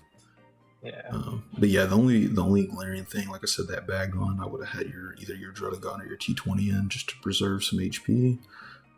Preferably Druddigon, get a couple 1 to 2 kills each round, maybe a little extra gold, get you to 9 a little bit quicker. But again, that's a real small thing. So yeah, so I'm like, okay, thank God I got the gold this round. Yeah, perfect. Yeah, you only had maybe one more. All right, let's see what you take. Hopefully, okay, that's fine. Damage on shielding, you were facing some heavy shielding comps, so it's good. I probably would have taken either the green orb or the whatever it was. I can't even think of it now. Muscle band. There we go. Muscle band. But yeah, I probably would have taken the green orb, just because you're playing monster, you increase HP, and then that increases the percentage of HP you're gonna heal. but this is fine as well because you are playing versus some shielding comps. The only reason it's not as great is because monster already flinches, so you bypass shield anyways for 90% of the hits you're gonna make. I see, yeah. But it's still okay. It does actually. I think it protects you from retaliation, so it might be protecting you from these fairy splashes as well if you crit. Yeah, these guys still destroy me, but so it actually might have been the best option here. I'm not sure about that interaction, but I think that's right. So yeah, I probably would have given it to Larvitar because I think it does protect from the fairy anti-crit stuff. So yeah, but that's still fine to give it to B Sharp as well. I would go ahead and put Dreepy in just so you hit Ghost 2 at this point. And kind of nullify some of their carries, but... Yeah, I think I'd take Bagon out and put Dreepy in. Well, I just meant you had the extra slot, yeah. Okay, yeah. You take it out next turn, okay. Or I would consider putting Rock 4 in. I would take Bagon out entirely, put Rock 4 and Dreepy in, since you'll still be at Monster 6. Bagon's not getting any kills anyways. Yeah. Oh, your Aggron's going crazy. It's always fun. Yeah. That's why it's hard for me to turn down Monster, because it's just so funny when they get massive and... I want to... Oh, and the Dynamax, man. All right. I 100% agree. It's, in my opinion, it's probably the most fun comp there is outside of, like, some Baby7 gambling. Right. Like, it's... Especially, like I said, I have a whole video that's Godzilla carry on Tyranitar. So, Dark Rock Monster used to be my favorite comp there was, so... Oh, yeah. I think maybe this was a couple patches ago, but I felt like Dark Dragon Monster was just like really, really strong. Yeah, it was big meta when the Hydreigon first dropped. Right, that's who it was. Yeah. Oh, and so you get the green with Dynamax. Yeah. Oh my gosh, going crazy. So now I'm feeling good. I'm like, this guy's going to be huge. Yeah. So one thing I will say with your positioning is your B Sharp is a dark melee unit, so it will jump to the back line, but only if it doesn't target anyone at the start of the fight. So like B Sharp, your Rhyhorn, and your Larvitar, I would have on your back line, and then they would jump to this backside, and they would be sniping Landorus early on. Got it. They're your melee assassins basically, and they help nullify the carries in the back line. Okay. And then also sometime, like in this positioning, it doesn't matter as much, but usually if you're going to be running some kind of monster comp, you want to keep your main carries usually more towards the sides, because that's where most people position their weaker units, and they can get a couple early kills and start snowballing. Yeah. Druddigon is one exception because it has an AoE ability like around itself. You usually want it kind of towards the middle. Yeah. But like Groudon here, I would maybe have it like right here where B Sharp is, and maybe Drud next to it, and then Aggron, something like that. Okay. Also, Wonderbox rolls, AoE items will affect these units when the round starts, so having it next to your main carries is usually best. But overall, this seems fine. Yeah, especially versus Kyogre, you really want to have your backline jumpers not getting hit by that and attacking him early. But it ended up fine because you have Dynamax being Groudon. There's nothing to worry about. Right. This is probably the next most broken interaction with Dynamax Man outside of Banette. So, right. Yeah. Okay. Hopefully you're taking crits or Fluffy too. Maybe Mana. I'm going Darkstone here. Yeah, that's fine. Any kind of crit item here, like you're already kind of leaning into it. Personally, I would take Reaper Claw. I think I lagged out or something. I don't remember what happened, but Fossil. Okay, that's fine. And it's useless, right? Yeah. At this point, but you still could have taken out. You could have taken out Bagon here. Like I said, it's just giving you Monster 2 and nothing else. You already got Dragon 3, and you could have put like Carbink in or any other rock unit. Yeah. So like Card Bank would give you Fossil 2, Rock 4. Yeah, that makes sense. Or Onyx is just Rock 4. Yeah, Card Bank there. But Right. either way, it's fine. There it is. I don't take him though. I think I was Yeah. feeling pretty confident at this point. No, yeah, you're good. Once you got that Dynamax, man, you were golden. So, especially because you're playing versus hyper rollers. So in this type of lobby, monster will just run over them most of the time. But when you're playing at like a tournament versus like pretty solid experienced players, this probably won't cut it. Okay. Yeah. Just especially with no fluffy tail on the Dynamax, man. Someone like Sandshrew is gonna tell his guy, hey, use Cursola and stuff like that. So, Right. But yeah, overall, that was solid and a fun game. I like the going a little bit riskier towards the end and stuff like that. It's quite cool. So, Sure. all right. Was that the only? That was the last video. I have one more. This is a loss. Okay. Let me pull this up here. All right. I'll be right back while you pull it up. I'm gonna run to the restroom real quick. And then if you need a break, you can do the same. Let me switch over the screen and mute the sounds. Yeah. See ya.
Mute. All right. Pull it back up. Oh, watch stream. They should be coming back from ad break. Oh no. Okay. There we go. Yep, there we go. We're back. We're back. You can go ahead and hit play, and then I'm going to start catching up on chat real quick. All right. Let's see. All right.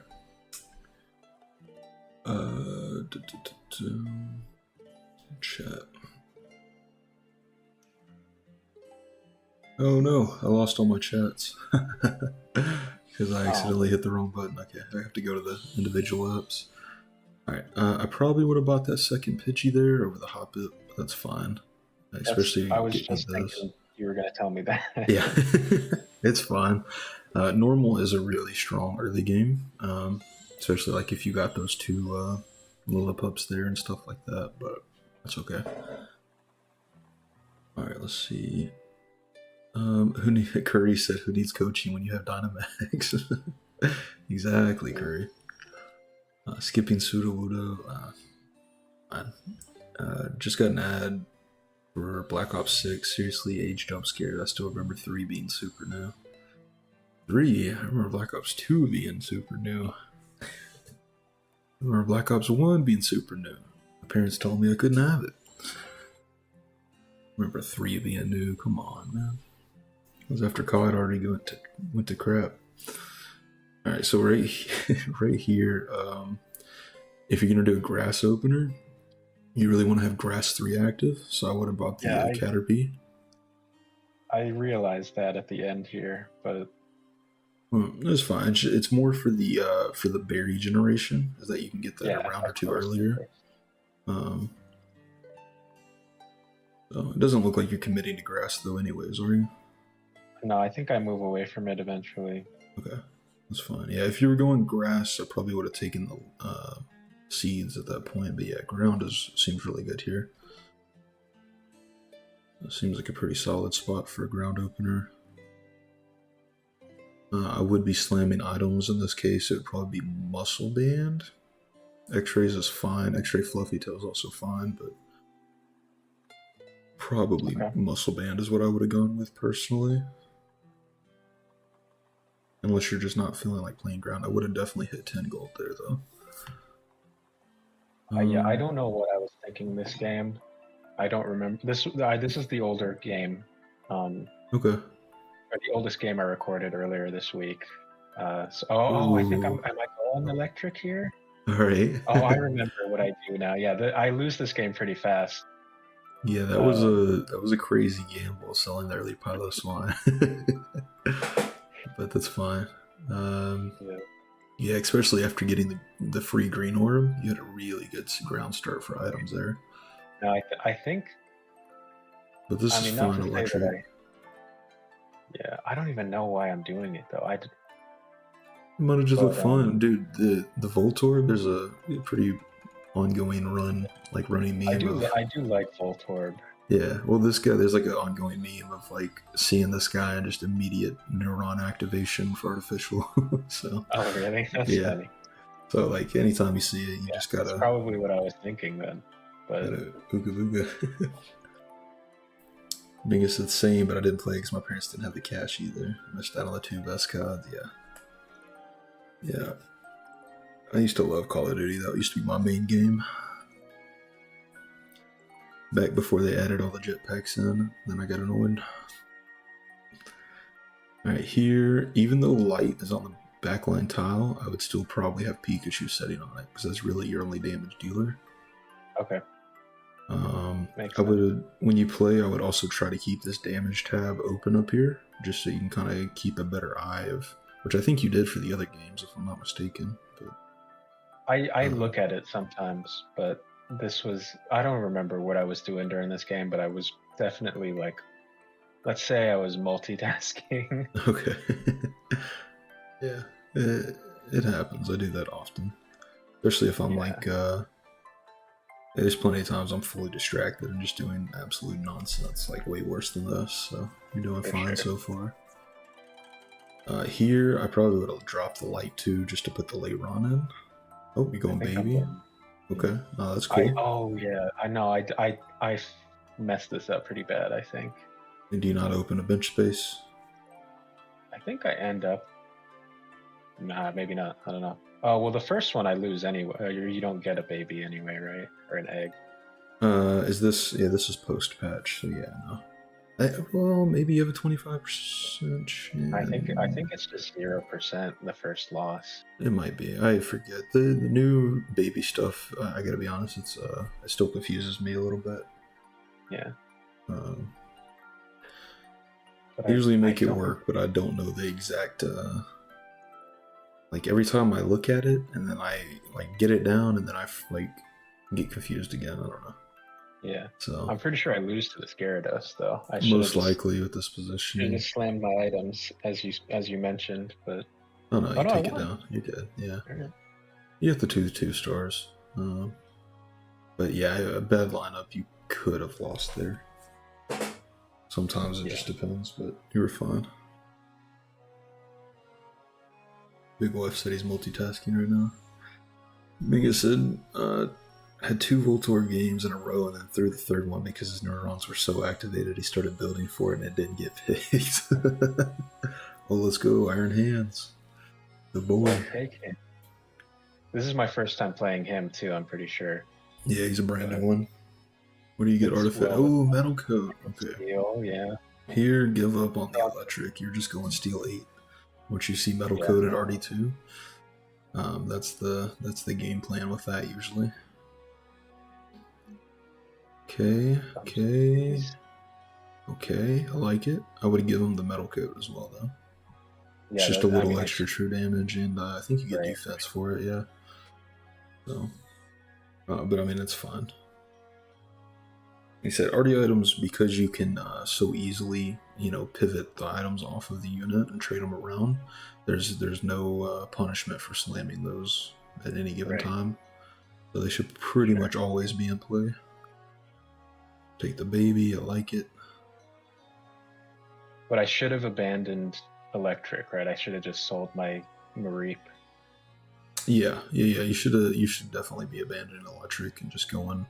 I mean, you can play it a little bit like early, but especially if you're gonna play baby here, you should abandon electric. Once you have Metal Coat for Artificial 2 and an Artificial Unique, your game plan, assuming you have a couple of additional picks for Artificial, should just always be Steel 8 with Artificial 4 to 6. Okay. So.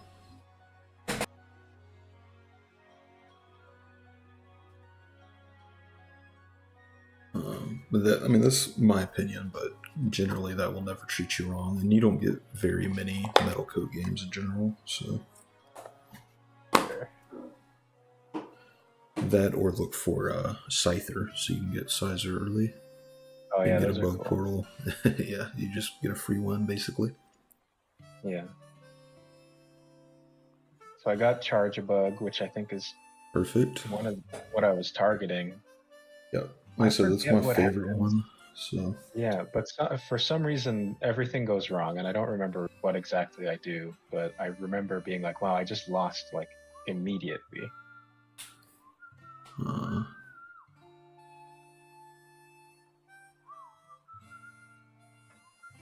Let's see.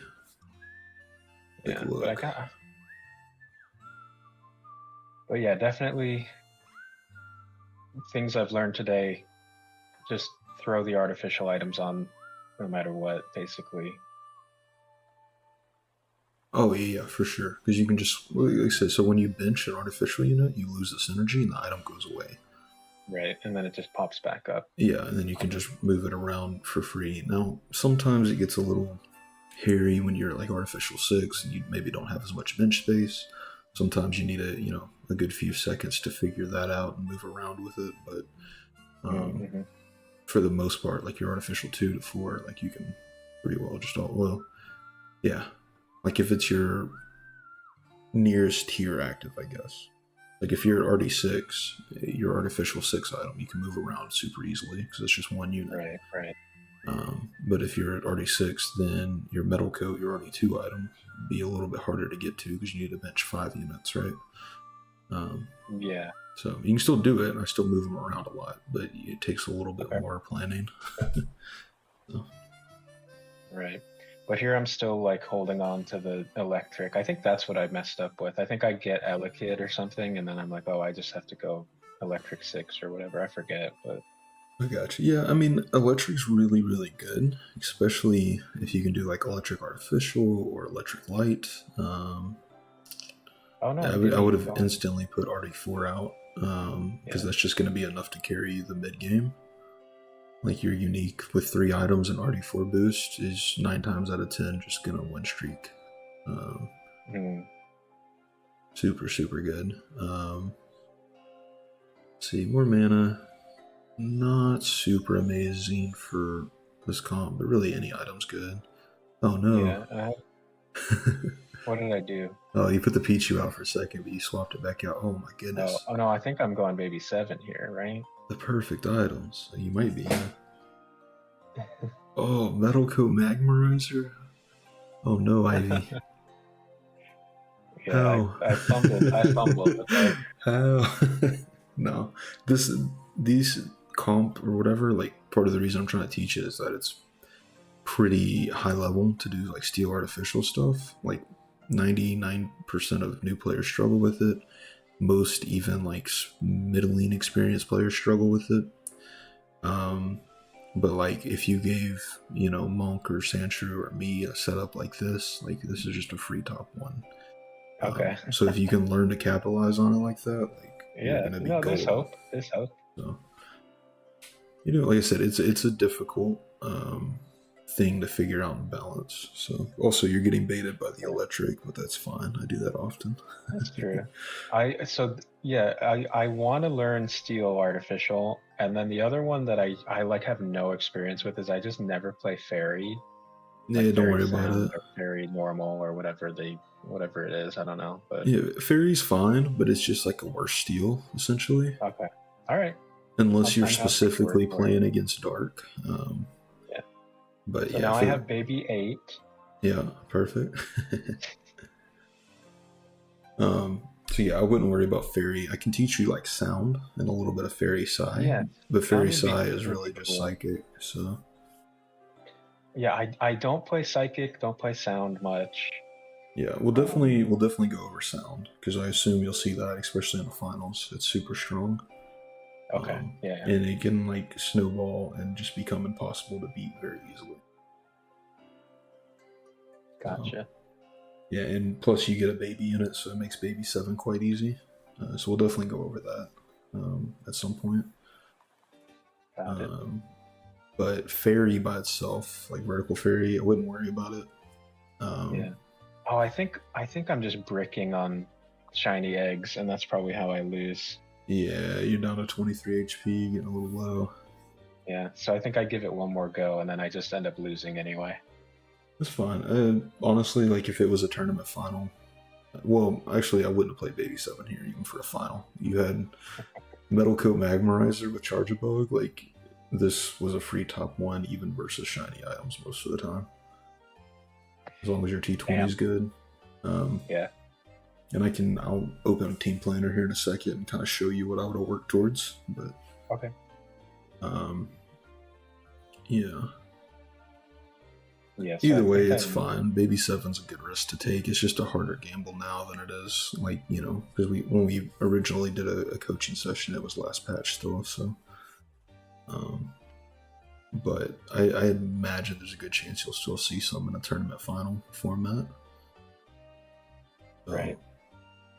Okay. Yeah, I think it's just like too many decisions for me now on this turn, which is okay because it's a legendary, but like. Yeah. It's just a lot to think about.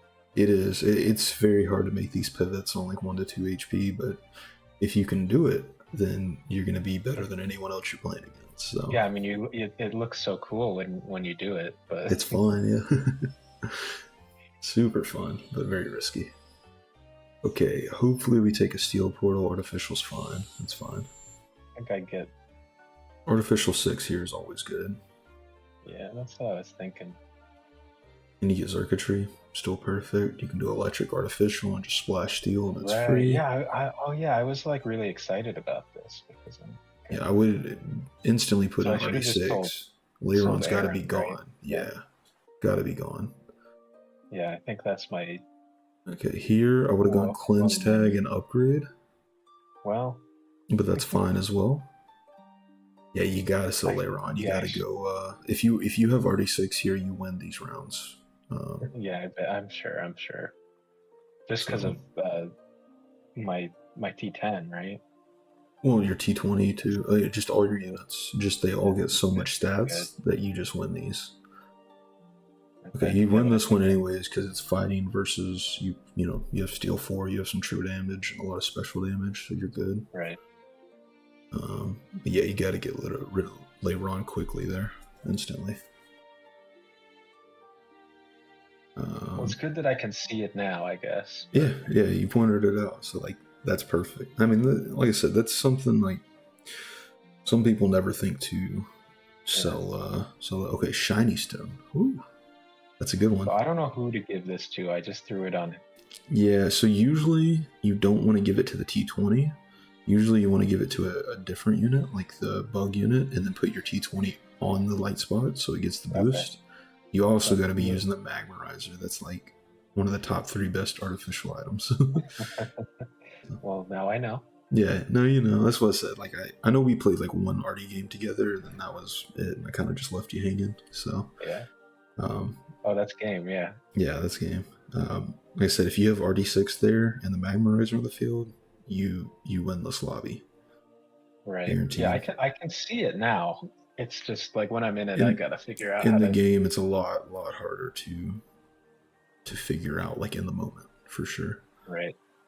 From the outside, it's a lot easier, but when you're in it, your win condition's a lot harder to see. I'm sure it's similar with Catan, like spectating. Like, why are you doing that? You know. I mean, we call it like tunnel vision. Yeah. Because people will just be like, oh, I just need to get to this settlement spot. And they'll invest so much into it. And it's like, you could have done 6 other things in the meantime and you'd be much closer to winning. But yeah, I mean, it's the same as like, even like poker, when you can see all the hole cards, like you know what I mean? You can see everything that's happened and nitpick, but in the moment, and when you're sitting at the table stressing, you know. Can't believe you called that. Yeah. So it's just this part of it. So, all right, we got these guys. Then we had circuitry.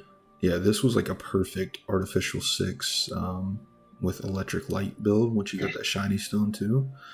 Yeah, so like the mid game, I would have just focused on 6. Yeah, you had good setup. It's just that's something that like I think 95% of players wouldn't have known how to combine those and utilize it well. So yeah. So let's see. You had the charger bug. So the mid game, until you kind of stabilized a bit, like I said, I would have just targeted artificial 6 because you're getting 15% base attack, ability, power, and HP as shield per item. So you're getting an extra like 3 attack here per item, so it's like an extra 10. You're getting shield, 15% health is 10% is 23, 15 is going to be like 31, 32, something like that. You're getting that times 3 as shield, so you're getting 100 shield for free. You're getting ability power. You're getting 45% ability power for free, which is like Psychic 2, essentially. Right. Which is especially powerful for this guy. This is auto attacks, deal special damage, and scale with ability power. So just giving him 3 items instantly increases his attack. Not only the 45% from AP, but also the attack boost 3 times over. So it's like compounding. But yeah, so like here, so like mid game, I would have very much prioritized artificial 6. Really anything. Your med tank's always good. Your duo blade's always good. You already had these guys. Well, you didn't have them evolved, but evolving him to light is really good, especially with shiny stone. Definitely worth using a ditto one. But just this enough is pretty well enough to start winning. And And then obviously you can splash Electric 6 or maybe Ghost 2 or Bug 2. Super good. Once you get the Shiny Stone, I'd probably either give that to like Manectric if you can get it, but in that case you're like super low HP and just need to win. So I give that to Charjabug. And I put him because you don't know where the light spot is. But doing a light spot check early is quite good. Right. Just so you can have an idea of where it's at. Same as like rock check or artificial check. All right, hold on one second. We're getting a whole bunch of like follows or something. Let me see. Oh, holy shit. What the hell? 5G already just gifted like 6 tier 1 subs. Oh my gosh. Thank you. Holy. Why? Let's go. Don't give me your money. Alright, well, I appreciate it. Crazy. I didn't know. I just heard a bunch of stuff going off in my headphones. Well, thanks. Save your money for, I don't know, commissioning sprites or something. But appreciate it. At least a lot of y'all don't have to watch ads now. Kurtz Balls. You showed Tim the Dude. Alright, nice. Make sure to thank Artie in the chat, guys. Curry, thanks for the follow. Can't believe you weren't following yet. Oh, man. Alright. Artie, I'm not artificial. I said Artie. Oh, being spelled it wrong. I got you. Alright. Artie the man for that. Agreed. Appreciate it. But again, if it's not Twitch Prime, you don't have to give me any money. You can just spend that towards the game or support a private server. Would be my my advice for that. Okay. Your Rotom phone for that. Choice Scarf. Apply poison. No, Choice Scarf doesn't apply on hit effects. Okay, so Shiny Stone, like I said, yeah, usually you don't want to give this to a carry. There are some exceptions, like let's say you're playing Sound and you get Shiny Stone and you have a backline spot, but you want to use, say, the frontline Perrette form.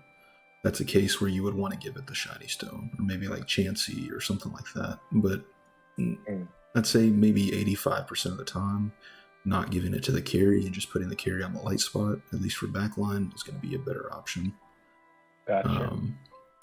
But yeah, in this sense, originally started the game, I would have been looking for Steel 8 Artificial 6, but once you got Shiny Stone and the Electric picks, I would be looking for Electric Light spots. You've already got 3 right here, and then I think I saw Heliolisk was available, so there's 4, and then you can get any random light unit, and then preferably Manectric, but yeah. This just wins any lobby almost. Okay. It's just hard to see those lines. Yeah. Learning to identify those lines is difficult because there's so many different directions. Like this same comp with these same items, with the you have Magmarizer, which is super good. Which, by the way, Magmarizer. Every attack increases attack by 1 and inflicts burn with +5 attack as a base stat. So it's probably top 3 Artie items, I would say. What about the shiny items? What is like the tier? Okay, so shiny items, they keep getting changed a bit.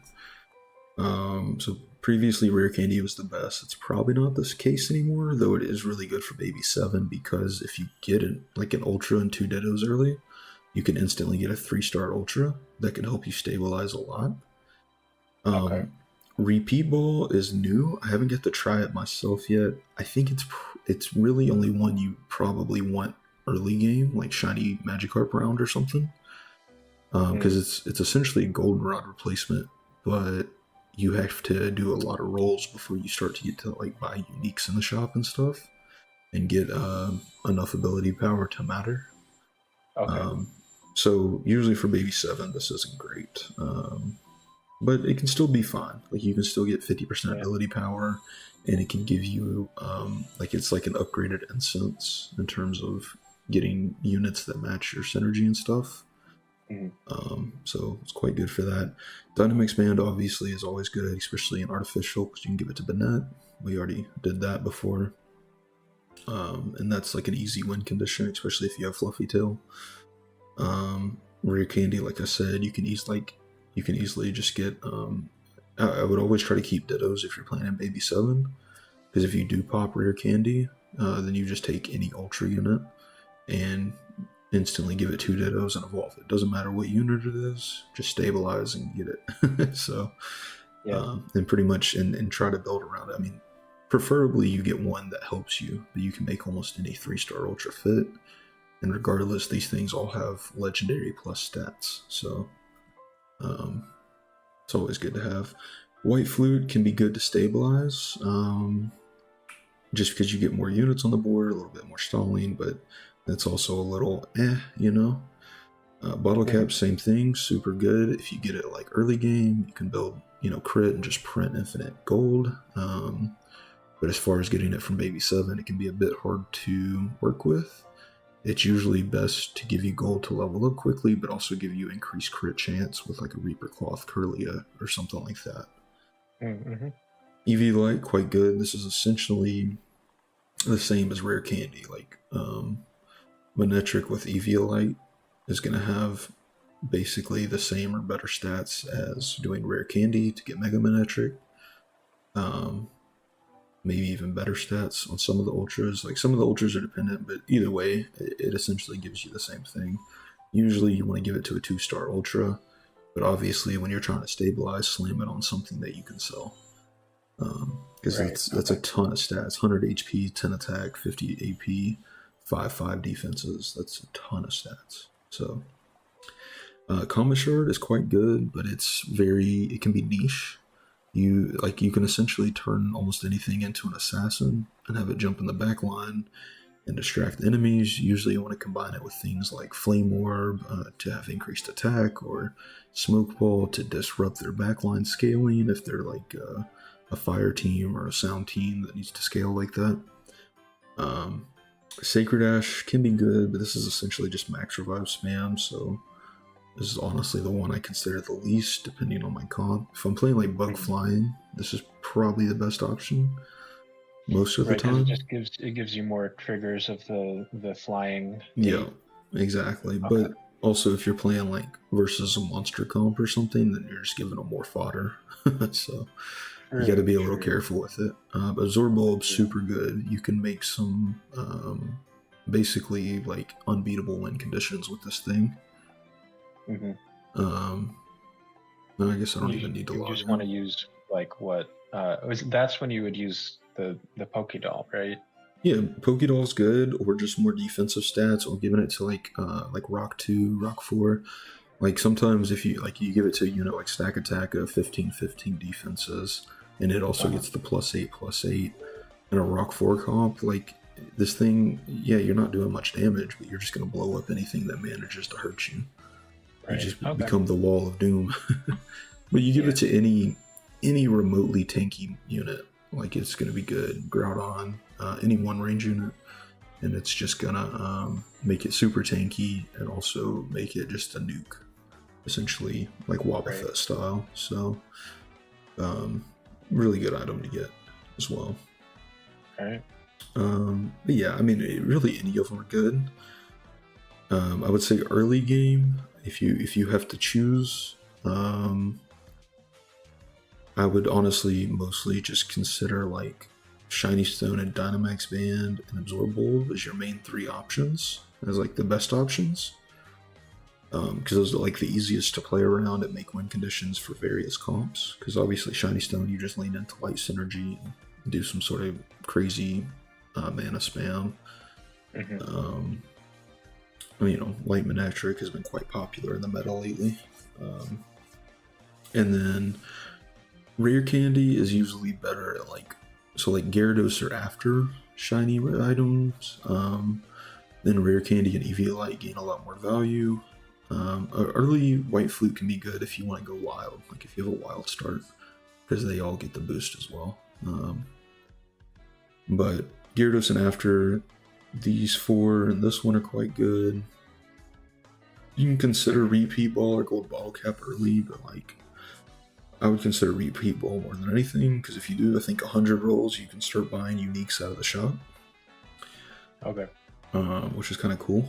That Especially if is you're cool. playing like sound or something, you can get like double chime echo, which is kind of Oh busted. yeah.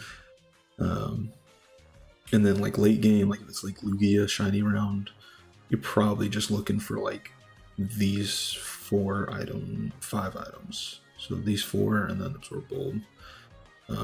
White flute, you Okay. really mostly only want for baby 7 or really early on when you're doing a wild start. Bottle cap, Yeah. you really only want early on, and you really want to play it in a crit build, either like crit cast Gardevoir or in a dark comp. And then repeat ball, you usually want that first 3 rounds. Comet shard, you can take that anytime. It's going to be a good item. It just won't be. It's not as easy to make a win condition out of as some of these are. Sacred Ash, same thing. So none of them are bad. They're all good. Some of them are just harder to work with in terms of finding a win condition, especially on low HP. So, Word. All right. but yeah, Sweet. yeah. Overall, I think it was pretty decent.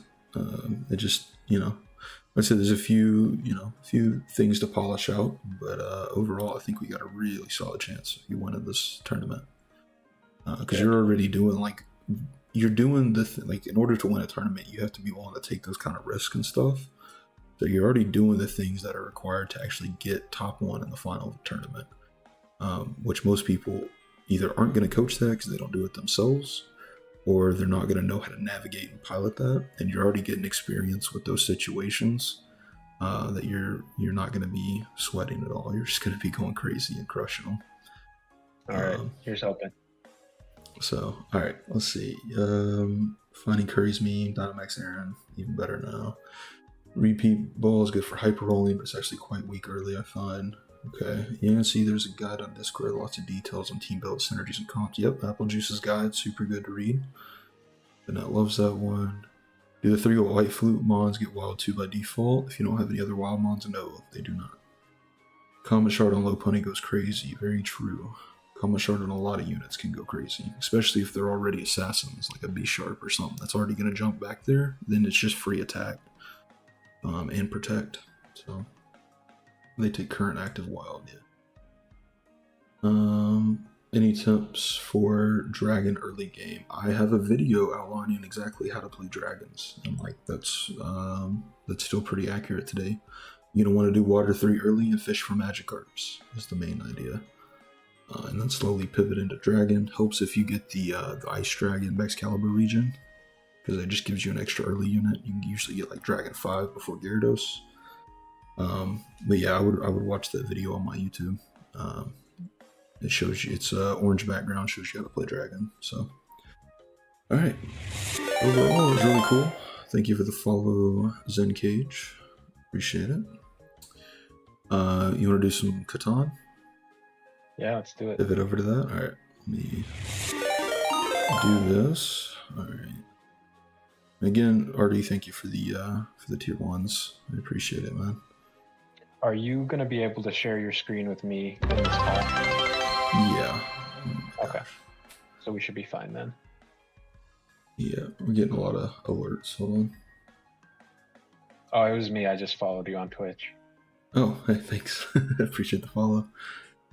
Hey, kitty hype emote. I hit a hype chest reward. I don't know. Okay. Whatever that means.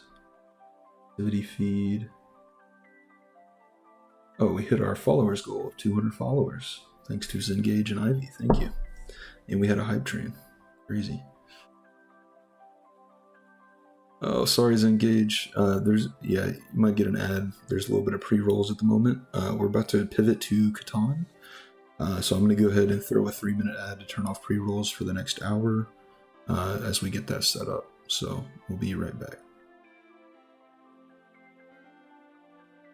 Okay.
statistically the highest probability to win.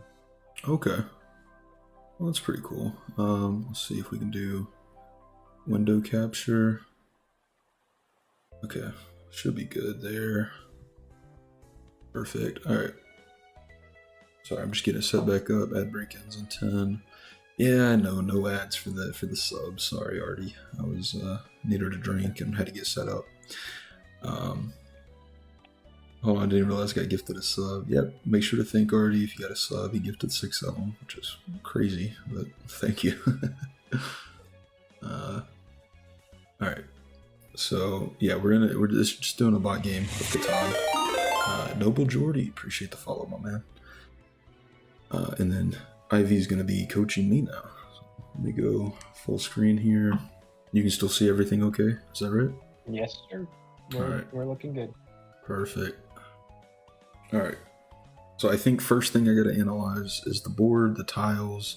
I'm looking for 6s, 8s, 9s, 5s. Definitely. Yeah. And so, what are you seeing right now? So it's still, I'm pretty slow at this part, so it takes me a second. I gravitate towards the 8-6s and kind of look around those first, and then I'll look around everything else. So that's 2 wood. I don't know. That seems kind of not amazing. Yeah. Let's see, or wheat and sheep. Is there anything? So yeah, that's kind of interesting. I think it's always good to look at the big numbers, right? Right. But what's more important is to look at the resources. Yeah. And like what the distribution of the numbers are per resource. So because that's going to tell you how much. Stone's pretty low, except for this one, right? Yeah. So 10 stone is pretty good. 8 is really good. That's the best. Yeah. Stone, right? And then you also want to look at wheat. So like 12-3 is bad. Right. So you really only have a 5 and a 10 wheat. So wheat's going to be pretty scarce too. So I'm kind of looking like here or here for the most part. Yeah, you'll notice that there are only 3 tiles of brick and ore, so they're the most rare by default, right? Everything else has at least 4 tiles. Gotcha. So you. And I'm also looking at my ports, or no? Yeah, and always look at the ports. Okay. When you're going first, and you see like ore, brick, wheat, that's like 9 times out of 10, that's going to be like a good enough spot to take first, especially if it's an 8, 5, 10. That's one of the higher producing spots in general. Yeah. So I would go 8, 5, 10. 5, 9, 12 pips, right? And I would go like right here and then point out this way with the road? Absolutely, yeah. Okay. Then I'm looking at controlling both these ports possibly, or no? You're going to probably focus on the 3-1 because it's more flexibility. You're going to go high production, and we hope. Okay. So he took the other one here. Yeah, those were the 2 best spots probably. Okay. All right, so this is where it's harder for first placement, right? Right. Just because you get the worst spot too, but. So I've got brick or wheat. I don't have cattle or wood.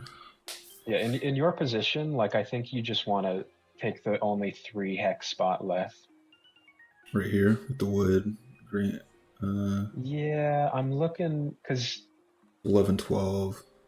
Yeah, because it gives you the 6 wood, which is amazing because you have really high brick. Yeah, I can do a lot of runs with that. Yeah, and a little extra ore doesn't hurt.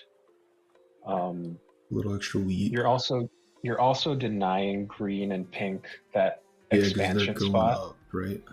Yeah. Okay. And so like one of the things that can be really powerful, especially if you're able to get it early game, is like a 3rd spot on 3 tiles. Okay. Because most people's 3rd expansions, their first spot that they actually build to is going to be on the coast on a port or something. Mm-hmm. But if you can get another 3 tile spot, think of how much more production you get, right? Right. Yeah. No, that makes sense. So denying them that spot is really good too. We'll lock in this one. Definitely. And then I want to go out? Yeah, just go up. Okay. Mm-hmm.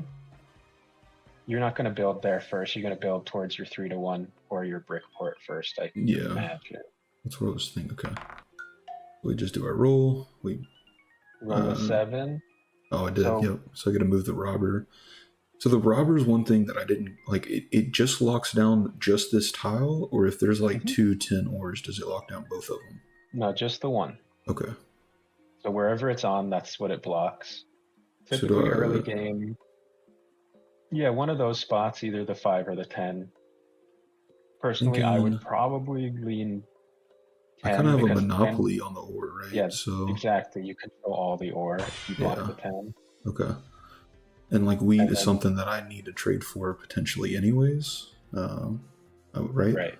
So And so, but you also get to steal, right? So you get to steal from one oh, of the players that is being blocked. And okay. because it's the first turn, you know exactly what they have in their hand.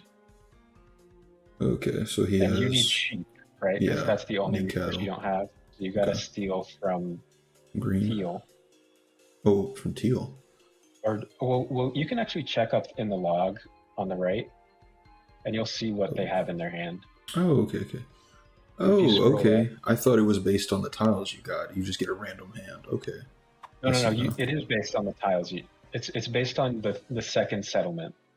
Oh, You oh, get oh, this okay. Right whatever here. resources are in your second settlement. You get to start the game. So you Ah, I had a see. decent chance. You had like a 1 in 4 chance, I think, of getting, or 1 in 3 chance of getting a sheep. Either way. Okay. Gotcha. Let's see. So they steal from you and took your wood. That's not good. And you get blocked. That sucks. So Oh no. you want to take this trade I do? because Yeah. you don't make sheep, right? And you're Oh gonna need a yeah. sheep to build a settlement. Okay. Oh, It's I'm gonna okay to go without sheep there this we game go. because look at how much sheep is on the board, 6, 9, 8. Yeah. So you should get reasonably decent trades. I don't go for this early of a dev, right? I'm mainly looking to port No, and no. stuff right now. Yeah, Okay. no need to buy a dev yet. Some people might. I try to trade for wood since I'm kind of blocked, or no?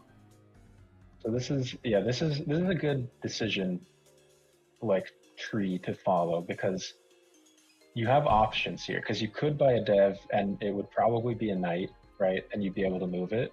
Uh, Um, but you're spending resources that like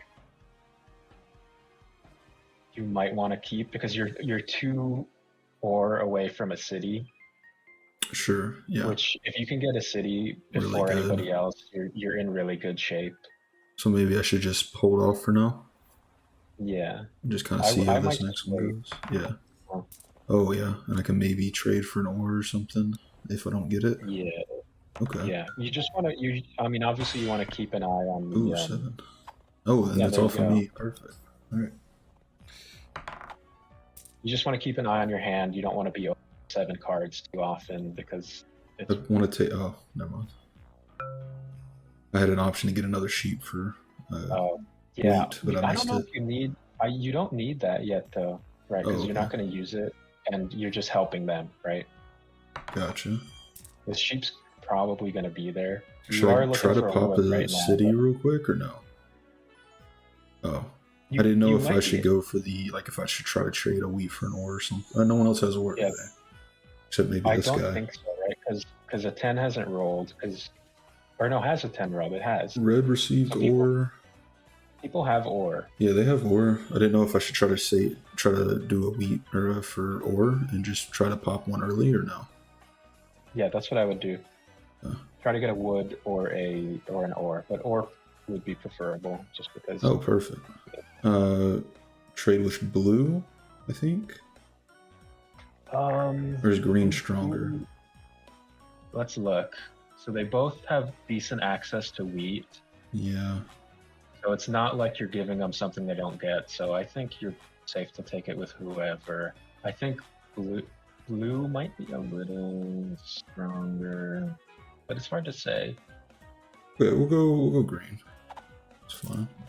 And then we'll just pop this on the 8-10-5 or 8-5-10, right? Yeah, absolutely. Okay. So you have the best spot in the game and you have a city on it before anybody else has any points. Yeah. Now in a So real game, I'm kind of painting a target on my back doing this. Yeah, you're very far ahead. Yeah. And so you would expect the rest of the table to kind of align against you. Yes. Wood? No, No? no. Okay. Because you're just gonna build a road. Okay, I didn't know if I was putting a settlement here. Well, you will, but you need to build a road first. Right, that's fair. I just, yeah, that makes sense. I got a 6 And on wood you anyways, so. yeah, you have 6-5 wood brick. You shouldn't be trading for too much wood and brick. You really should only be trading for sheep. Okay. And they should be pretty favorable trades to you too, because you have such a monopoly on the ore. Should I block this ore again, you think? Or Yeah. okay. Should I go ahead and place a road, or should I just Place the hold road. off? They're gonna steal from you this turn, right? Because they both Right. have a development card. One of them has a knight, right? You just have to assume. Oh, I have to steal from someone. Yeah. So I would steal from. I really Green suck has at it. keeping track who has what. Yeah, it's not easy. It takes time. I think green, right? Yeah, I'd steal from green. In a real game against real people, Perfect. there's the human element is like, okay, I don't want to, sometimes people get mad if you steal from them multiple times in a row, whatever. Right. You can't be picking on people, but Yeah, or else they're all in gonna your gang case, up on you.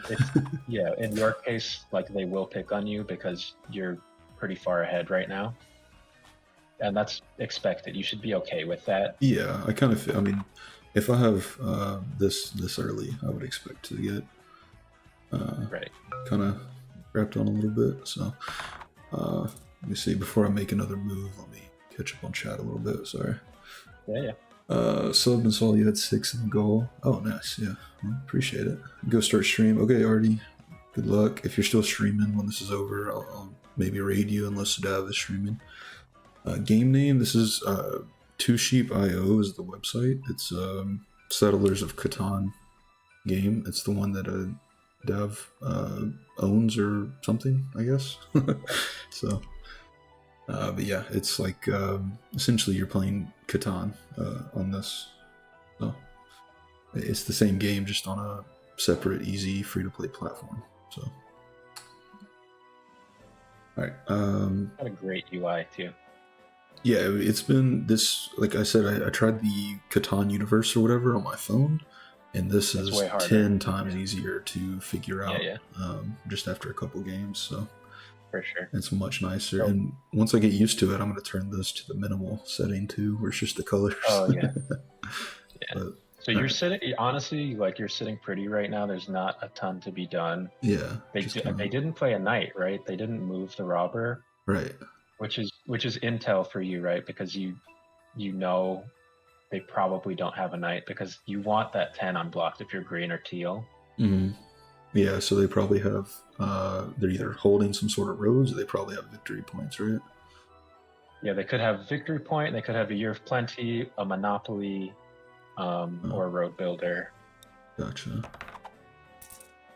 But it's likely they don't have any knights. Yeah, I really suck at keeping track of who has what when. And all that It's kind not of stuff. easy. It's not easy. Um, So you're just waiting for a brick.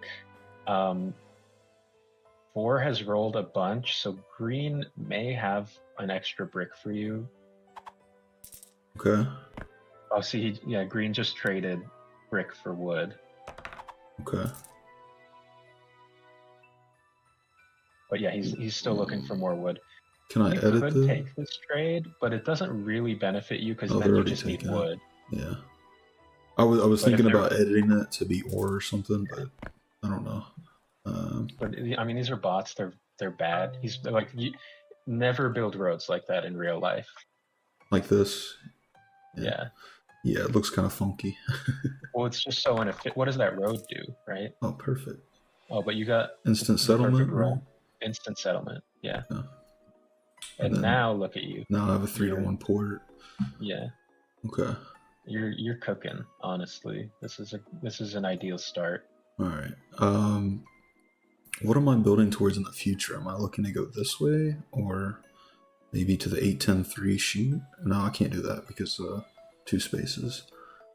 Okay. Yeah, honestly, this game, because you're so far ahead, should be quick, which means you don't even have to. I wouldn't think too much about building out too far. You're probably gonna win Okay, just kind of upgrade to my cities and stuff. Yeah, my next thing would be And buy dev some cards. development cards. Okay, yeah. Maybe when you get wood and brick, build a road out to make another settlement to a port or something. But you don't need to expand much further. Yeah. You'll be able to because your production is good. But you should be able to take longest road at the end for a win or something like that, you know? Okay. Yeah, no, that makes sense. Oh, they traded 4 sheep for ore. Man, they want that ore. Alright. Oh, so should I be trying to do like 1 to 2 trades for wheat or something? You could try. The bots might do it. In a real game, though, nobody would ever trade with you. Oh, yeah, I Just guess. because I'm it puts you so ahead. far ahead, right? I gotcha. You might be able to get away with a 2 for 2 with somebody, like 2 ore for 2 wheat. Yeah, like that. But even then, I don't know the bots will take it because you're killing it too. Yeah, okay. Well, it was worth a So shot. you have a port though. You could 3 for 1 for a wheat and buy a development card. You definitely want to build that road, I think. Okay. And I would So probably just no, not there. I would do from down towards the brick port. this Yeah. one? Okay. Uh-huh. Alright, and then maybe do a 3 to 1 for a dev card. Yeah, I would just because the city up there will help you, but it's not like a dev card is going to help you too, I think. In Yeah. this situation. Also keeps me from having too many. So Yeah. you're plenty. You got Okay. your plenties. So I'll just hold on to that, right? Yeah, and yeah, that's actually a great card for you. It gives you so much flexibility. Yeah. Cool. Connor M said this isn't Catan, this is Pokemon Auto Chess. Yeah. Oh, I probably should change my stream game real quick. Sorry. Forgot about that. There you go, take your time. Uh, Going well. This is an ideal start to a game. Nobody else is showing points, but they're buying dev cards. Dev cards are, you know, very powerful. right. They can give you just win conditions on its own, right?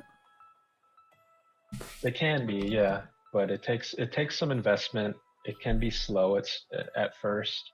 That's the ore wheat sheep build, though. It's like if you can get good ore wheat sheep, a lot of the time you can just win. Okay. But it does depend.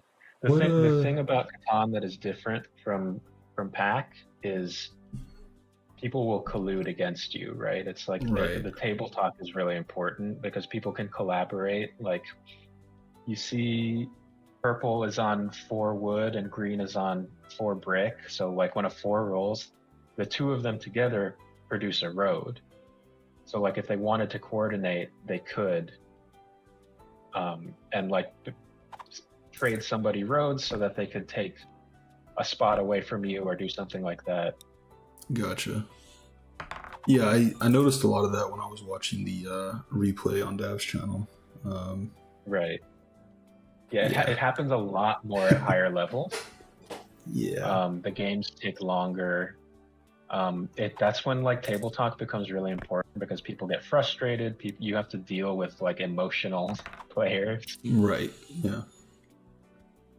So the closest experience I have to that is going to be more like poker table talk and stuff like that. Yeah. So definitely, right.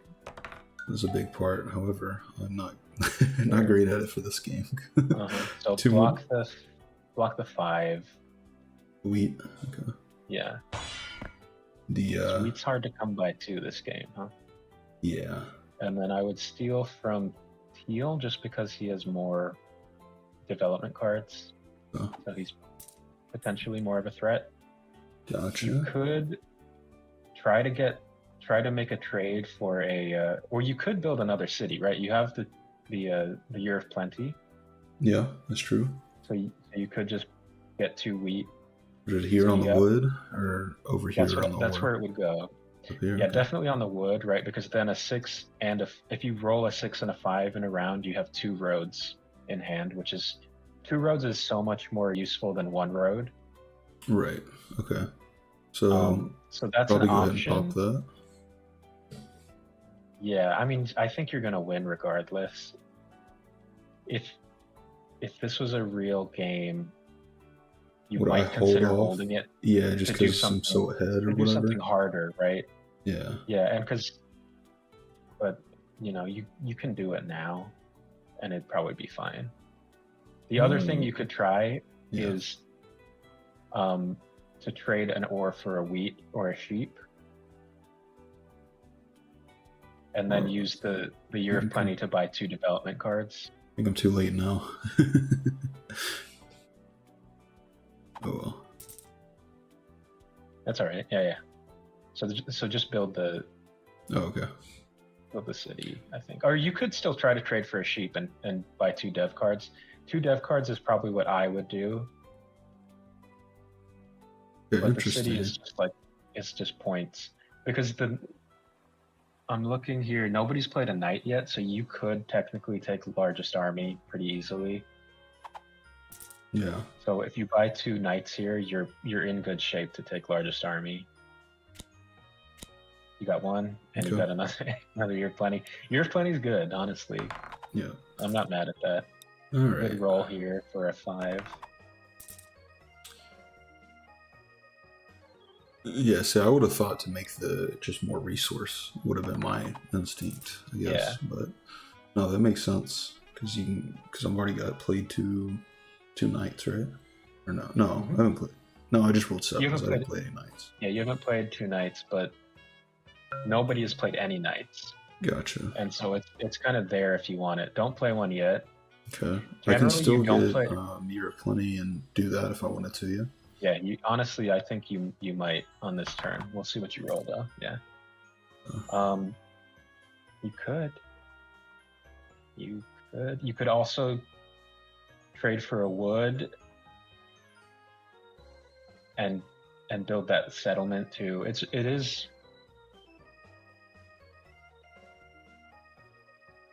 That might be better, honestly, because the thing is, you'll get the city when a 10 rolls, right? Hmm. So you're saying like trade an ore for like 2 wood if I can, or 2 for 2, and then use year of plenty on these 2? I'm thinking a settlement, yeah, if you can. And settlement would be down here on the brick, or yeah. So I would try to trade ore for sheep or something, or for. I still need another road to do a settlement, though, right? That's what I was thinking. Nope, yeah. Nope. No. No. Oh, yeah, I can put it right there. Right oh, there, I see. Okay. Gotcha. You could even trade a brick too. Trade a brick for a sheep or something, because you don't need that second brick. Oh wait, I should probably try to green. No. You can. The bots might not. Oh. In a real game, they won't, just because you're ahead. Okay. Well. But that is true. Like, you should always try to maximize your return on the trades, you know? Gotcha. But you have, yeah. We'll see. No. Yeah, I don't think they'll like that. Yeah. So just go 1 for 1 here. You can trade a brick too. Yeah, see there, I want to trade Go with you. pink, probably. Yeah, pink is looking just tremendously weak. Keep an eye on the timer too. Try to get that wheat or wood though. I mean, at this point, yeah, just trade for the wheat. Okay, so year of plenty, get a wheat. Oh. And get 2 wheat. Yeah, wheat's flexible. You need it for everything. Okay. And then just build that settlement on the brick port. Okay. Perfect. So now, look, you have the city because you have a 2 for 1 brick port. You can trade 2 brick for wheat. You got the city. Okay. Yeah, that makes sense. You're not entertaining this. No, yeah, because I have the 2 for 1 brick. Yeah, it doesn't help you either. You don't need the wood. Yeah. I said it just takes me a little bit to analyze these. Still getting used to it. Yeah. All right. Okay.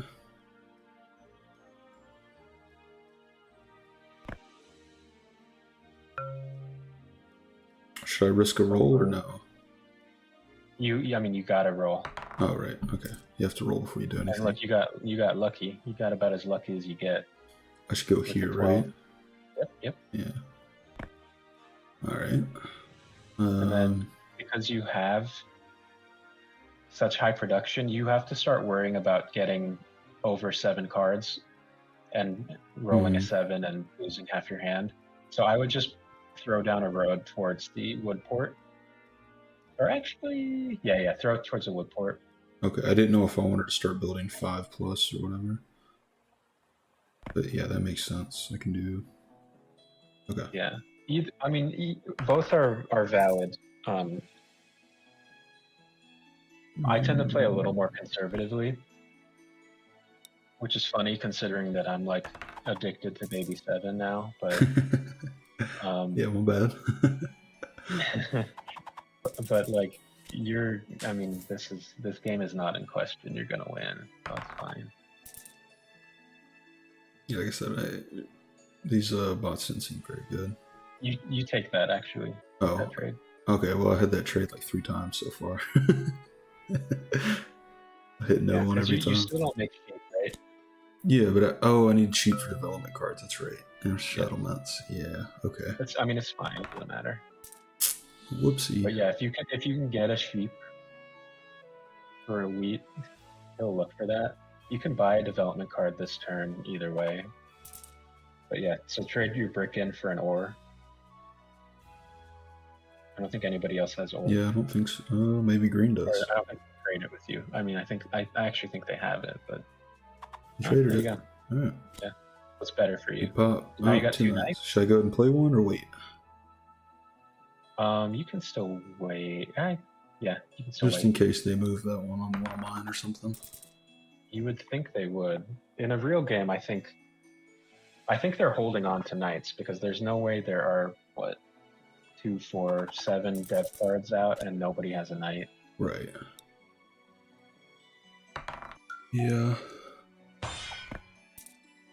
Yep, there it goes. Yeah, we expect that. But you're safe, so play the knight now, yeah. And then to the ore, back to the wheat. 10, okay. About 10, yeah. I want to steal from... Steal. Yeah. They're winning-ish. Beside you. Yeah. Nothing you can do. Yeah. Yeah. Okay. All right.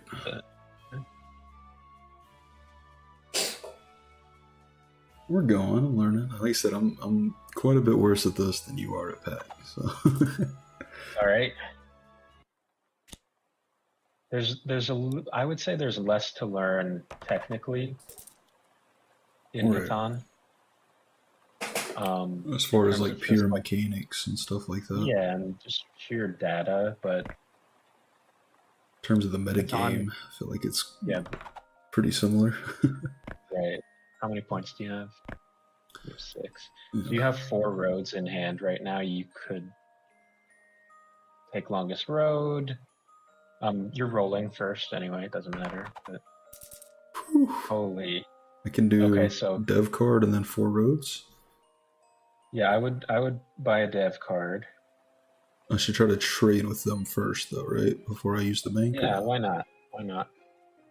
It's always a good idea. And they're dumb bots, so they probably will. Bots are dumb. I don't know anything. Yeah, ore is too rare, so just buy yourself an ore. If you get a knight, you win next turn, basically. Right. I shouldn't even worry about this, right? Because I'm so close to winning. Yeah, buy the dev. Monopoly. So the win is secure now. Monopoly is the best card. Okay. But you still want. I think you still want that that knight. But for now, just build roads. Just build. I would build 2 roads down from the 10 wheat. Like from here. This way? Yeah, down that way, right. The idea being you'll connect, and then you'll have a total of 7 roads. Oh, I can connect them, and then that still counts. Yeah. But I would save everything else you have right now. Okay. just so you have some flexibility in case you want to buy something with your port or whatever. Gotcha. I guess I could have done that maybe, but No, you don't need to. yeah. You'll be fine either way. I don't know what these bots are doing. I said I didn't think they were very good. No, they're bad. Yeah. We need to get you onto the onto some actual games. Yeah. For experience, but luckily we have an extra week even after we have like 2 weeks right, before I have to do anything. So yeah, you got plenty of time. Oh boy. Okay. I just want you to win. Yeah. I'll try to get another dev card. There's a lot of wheat out there, right? Well, there's not that many cards out there in general, actually. I'm just trading brick. Right. See if you can get it. Probably not. So you can trade wheat or no? Yep. Trade the wheat. If they take it, no. Yeah. Okay, you got your knight. So play 1 now. Yeah. Back to the 5. You can put it back on the 5. Yeah. Steal from whoever. I guess it's about even, but he has 5 dev cards. So. Yeah. And then make the 2 roads connect. So this is you just win next turn if they don't build longest road because you play the knight and you win. Right. Yep. Okay. Cool. That means nothing to you. Get out of here. Right.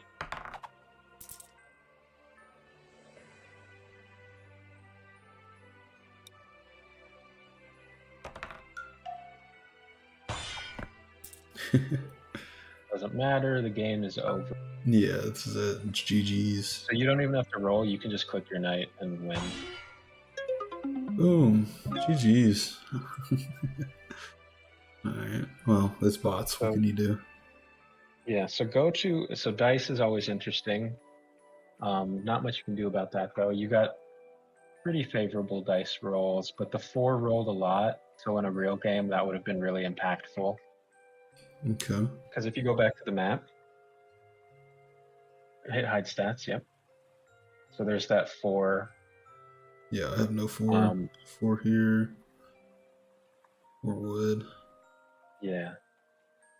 Okay. So some things to think about, just in general, like look at Teal's setup, where they started 5, 9, 10, 9, 10, 11. Mm-hmm. So not the best numbers, right? Right. No, none of the highest probability numbers. But one thing to always look at on a board is the ore and wheat. If they share, if it's a 10 ore, 10 wheat, so if they're paired, that's really strong. Okay. Because you get ore and wheat at the same time, and you always spend wheat when you have ore. Gotcha. Right? Because you can't use ore without wheat, right? Right. Okay, that makes sense because that's your dev card and that's your city. Yeah, you can't use wood without brick. So those 2 pairings, like if you have a paired, so see the 4-4 and the 10-10. Yeah. Okay, that makes sense. Nobody was on both, but if somebody is on 10-10 or 4-4 on this board, they're stronger. Well, Teal kind of was, right? Oh, yes. I'm sorry. Teal was. Yeah. That was it. Just because it's like a synergy, right? Right. It's just synergized really well. That makes sense. Okay. So always look for that. I would say it bumps up a spot. So even if it's like an 11-11, if it's 11 brick, 11 wood, that probably is as valuable as like having separate spots of wood and brick that are like 1 tier higher. Right. Okay. Just because it's the convenience factor, right? It's like it's so much more efficient because you always have them together. Yeah. Okay. No, and the other thing is like, that's why it's important to block the 10 ore even more. Or you always want to block just because cities are the most important thing in the game, probably. Okay, yeah. So always lean towards blocking ore, unless it's like a 2 ore or maybe even a 3 ore you wouldn't block, right? Mm-hmm. Or 12. Yeah. Okay. So any of like the 2, 12, 3, 11, you don't really block those as much, but especially block it if it's paired with a wheat. So like if it's a 10 ore and there's a 10 wheat and the guy is on both, you want to block the 10 ore because Gotcha. it's that much more powerful. That makes sense. Okay. All right. Yeah, that was something I hadn't even considered. Yeah, so that's like one of the things that you just kind of you learn over time, but there are like things like that. Let me see. What else could we talk about here? I mean, ports. I think you were spot on the ports. That brick port came in handy at the end. It probably accelerated your win by a few turns. Yeah. I mean, in real life, the bots wouldn't have been trading with you, or the like real people wouldn't have been trading you those dev cards at the end. But like, Oh it didn't yeah, matter. You definitely were not. going to get them anyway.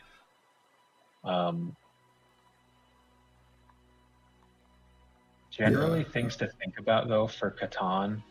Always want to be considering win conditions, right? Okay. Always want to be considering efficiency. So like, do I need to build, for example,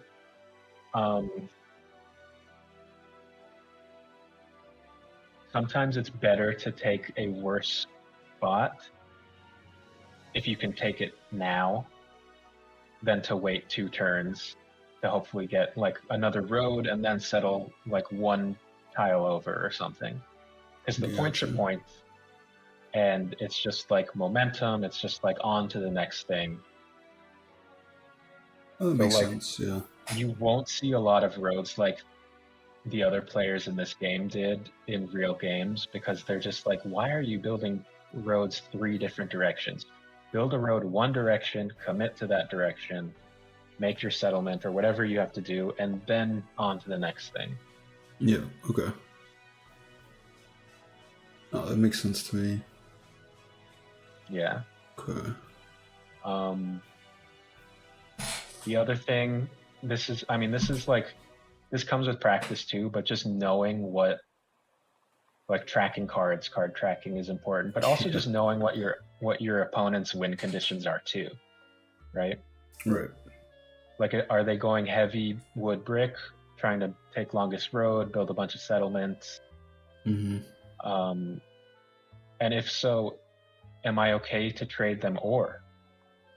Because if they're focusing wood brick, trading them ore is really valuable to them, because probably they're not making a ton, and their win condition is, okay, I'm gonna get longest road because I have wood brick. I'm gonna get 5 settlements down. That'll put me at 7 points. Right. So what's the win condition? You need at least one city, right? Yeah. And then maybe some development cards. Gotcha. So they're gonna need ore. You want to keep it away from them, right? Whereas like if there's another person with a lot of ore, they make ore, you don't feel quite as bad trading away your ore to them, because they're making it anyway. It's not like it's as impactful. Okay. Which is why people shouldn't have traded you sheep at the beginning of the game, right? Because that's the only thing you needed to have like a perfect setup, basically. Yeah. Yeah. Okay. Yeah. There's, I don't know. It's a simple game, but there's so much that goes into it still. Yeah. I mean, it is relatively simple, right? Like there's 5 resources. There are 5 different development cards, and then it's cities, settlements, and roads, and the robber. Right. And then everything else is just like, you kind of have to take what the board gives you. You have to go with the flow with the dice, right? It's pretty cool. Which is why, yeah. So for you, I think one thing to practice is just like the opening placements. Yeah, that I struggle with that heavily. the game is really won and lost, in my opinion, in the first 2 settlements. Okay. a lot of the time, or at least like the course of the game is set, right? Like obviously there's RNG, and you can get really hot and just, you know, win any setup if you're able to make like reasonably okay decisions. But Gotcha. like the course of the game is often just set after the first placements because people Yeah, this seems have like to the go most for important certain. decision point for sure. Yeah. 'Cause, like, I feel like if you Right. get bad opening placement, there's a chance you just lose. Like you don't. Yeah, there's no pivoting at T10 in Right. Catan, really. You kind of have to kind of have a vision. Yeah, go with it. All right. Yeah, and you need to be flexible too because things will happen, right? Mm. And opportunities will present themselves, but often like if you're able to just see a game plan and execute it, you can win. Okay. Cool. But yeah, we'll work on those opening placements. Yeah, I know they have. Where? How do I leave? Oh, I don't know, settings Oh, maybe? main menu. There we go. Main menu. There you go. All right. Yeah, so I think if you go in advanced for the custom games, you can set the order, the turn order. Okay. Thing. Oh, randomized player order. Oh, it's toggled on. I just had to be first Oh yeah, each time. so you toggle it off. Oh, I don't want it to be randomized? Okay. No, you should be able to set it somewhere, but I don't know how. Nope. Maybe not. Okay, Okay, it's not well, that. whatever. So maybe just toggle it on and you just have to keep trying. But Where is... oh wait, before you leave, where would you go on this board? Okay, yeah, that's what I was gonna look at because they have a. All right, that's fine. Let's see. We have. You're actually, hold on. Let me see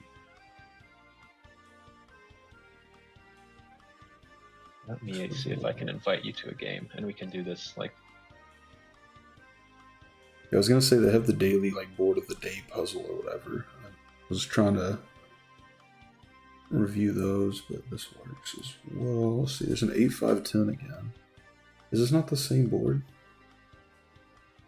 It is the same board. Okay. Now that I'm looking at it. I was gonna say, I was like, this looks like the same exact board. Okay. All right. So let's go to. Oh, we can go to boards here. This is the puzzle, right? Yeah, I was at the board of the day here, or boards in general. I just saw this one, and you place for all four. So I played around with that yesterday, but like, there's no like checker to say, oh yeah, that's probably the best one or whatever. So. Oh yeah, well why don't we do that, and then we can call it. All right. All right. Okay. Let's see. So we got a 6-5-9.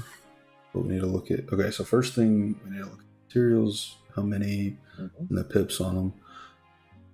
Like ore seems pretty good, but it's also a little spread out. There's quite a bit of wheat. Brick is really just this one. Yep. For the most part. Sheep is a little light outside of these. So like this kind of makes me like the 6-9-5 a little bit more. 9-5's good. Wood seems pretty decent. Wheat, there's a couple of really strong ones, but nothing crazy. Then, like I said, you got the ore. It's a little all over. Let's see, what else? So for similar rolls, you got ore and wheat here, right? Yep. Brick and wood, 6 and 6. Yep. Let's see, ore and wheat. Okay, that was all. Okay, and then ports, you got brick here, wheat, 3-1. Yeah. So I kind of like this. And maybe this. Yeah, there are good spots on this board. Maybe you can almost always tell which ports are going to come into play or be useful just by seeing like how much of a resource is available. So you see there's not a ton of sheep, right? 4-11, 9-3.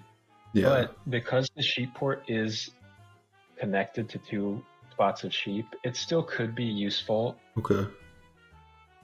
Brick That makes sense. is going to Yeah. be pretty scarce, just because because it's a 6 and then 11-3 are pretty low producing, right? Right.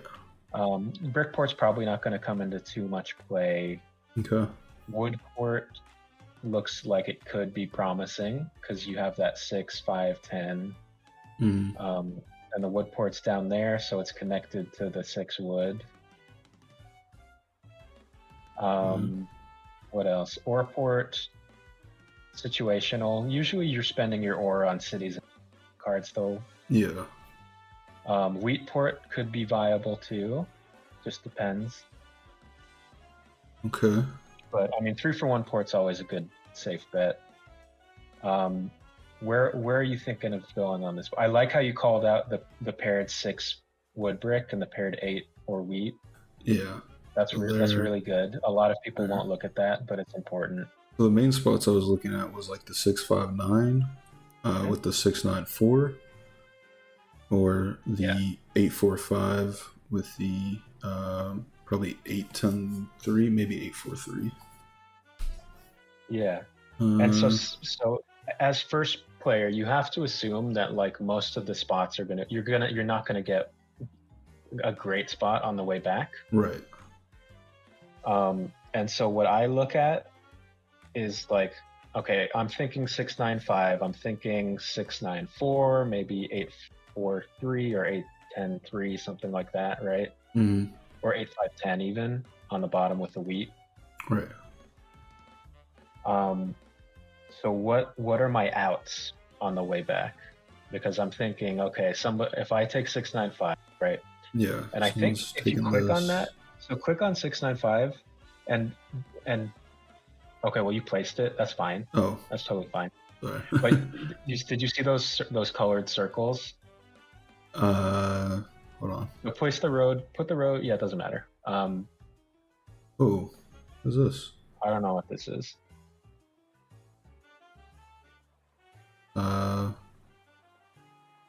Lock a selection, continue. I don't know what this is either. Okay. I don't know what that is. Okay, but see those circles? Yeah. So those are just like markers you can use to like block it out. So if you're so blue is up next. So blue's thinking, okay, where are white and black gonna go? Right. So blue, you think you're probably gonna if you're blue now, you're probably take one of the 8 spots because you don't want to leave them for for the 2 other players. I would lean towards 845. Okay. But don't click it yet. So just click the blue circle. Okay. So you're like, okay, I'm going there. White's gonna go probably what 694 or maybe 8, or somewhere on the 8 up there, or maybe the 5, 9, 10 because or wheat is really good. So you can block off. So click one. Just pick one that you think they're gonna do. Yeah. So and then you're like, all right, now black has 2 spots, so they have to go on the 8, 10, 3, maybe. Yeah. Yeah, maybe. So click black, and then black gets another one. Where are they going after that? Well, they need wood, they need sheep. There's not a ton of spots for that. So, but maybe they just go Oreport, right? Oh, I didn't know if they'd go like there. Okay, yeah, that was the other thing I was thinking. Either a full commit here, or but those are really bad rolls. Right. So let's say they go 5, 9, 10. I don't know what they actually do. Right. And then white. So now white's like, what does white need? They need brick. They have brick, right? They could go 6, 3, 11, and that's like pretty. With the sheep though, and that gives them everything. Right. Okay. And they have the paired wood brick, which makes them really strong. Yeah. Good road builder. Okay. Yeah. Then blue. Then blue will probably go where, do you think? I didn't think this one was available, was it? It's not. It's not. Oh, it's just a marker. That's right. Never mind. Let's see. They're already here. So there's no 3 I think maybe spots available. Oreport, but I don't know that you want to give up Oreports. Or I think they might. Yeah, on this board they might. Okay. So let's say blue goes there. Yeah. And now we're back to red, you. Yeah. So I'm where do you kind go now? of SOL. Oh, you're not Let's see, you're let's not see. as you're in decent shape. Okay, so I'm thinking, Not see, as I have bad as no you think. ore. It's No hard to ore is get tough. ore. Yeah. Where's the ore? The only spot you could get ore is There or where? over here at the Yeah. port. And then the other thing Neither you of those need are is very what? good. Yeah. So, You need wheat too, right? yeah, I need wheat. Yeah. So I guess it would probably be here. Could be there, but the 2 wheat is like Not inconsequential. good. It's Yeah. basically nothing. So Yeah. Maybe. I can't do that. decisions to be made, right? One thing you could do, 8-10 on the 3-for-1 port. Okay. No ore is tough, but there's decent amount of ore on the board, Yeah. right? So you might be able to trade. You're gonna have brick. You're gonna have wood. So let's look where the people who have ore are, and do they have wood? Do they have brick? Not a ton, right? Yeah. Not really. So you could probably think like, okay, I might be able to get some decent trades, right? Yeah. No, that makes sense. You're starting on the 3-for-1 port, which is helpful, right? Because you'll probably have excess wood. Yeah. Okay. So that would be something I consider. This is a good way to kind of just practice in your head where you're going to go, that kind of thing. Okay. Yeah. All right. Well, sweet. Yeah, I was going through and doing all the houses the first time, or all the settlements the first time. But no, Yeah. those markers are cool. That's helpful. Yeah, and you can use those in game too, actually. Okay. Nice. Yeah, it's a lot helpful to visualize you have to them. select it in settings once you're in game, but you can use the markers. Okay. All right. Well, sweet. Yeah. All right. All right. So You're hopefully about to you get some. your time. Yeah, Right? I got to get out of here, but hopefully we both have some time to practice. Yeah, for sure. I'll definitely be playing some more over the next few days, and then hopefully we can get together like maybe Sunday or at least a couple of days next week before the tournament, and then we'll probably do a little bit more pack emphasis, but we'll try to do half hour to an hour of Catan at the back end of those streams. I think it'd be good just to keep the learning curve going for you. Oh yeah, for sure. I'm gonna need it. I mean, the more reps I get in, the better it'll be. But yeah. Yeah. So, all right, man. Well, I thank you for hanging out. By the way, oh for sure, just feel free to screenshot every board. Okay.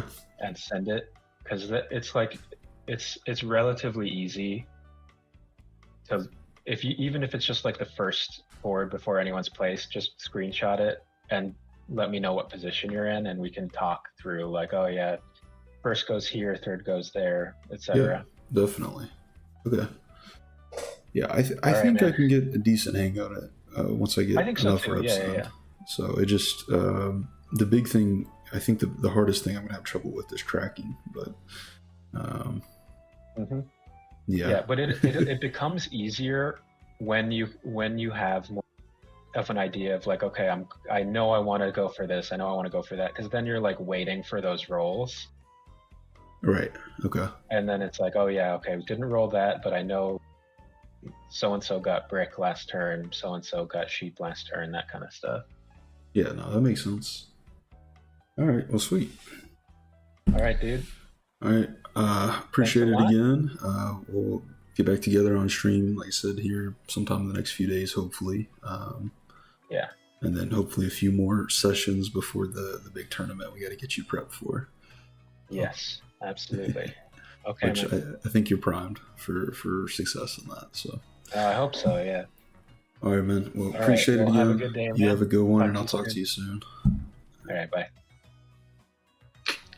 All right, let's see. All right, let's catch up on chat real quick. Yo, Timmy, game is actually interesting. Yeah, I think so. Catan's always something I've been interested in, just never played much.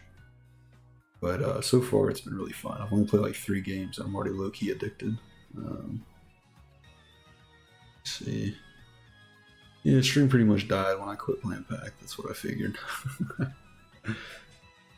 We can play one game, I suppose. We can play one. Just to close out the stream real quick.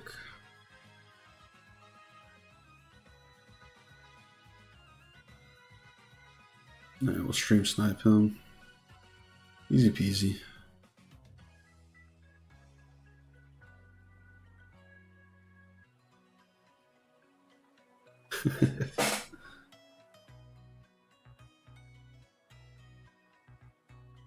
Oh yeah, I never got a...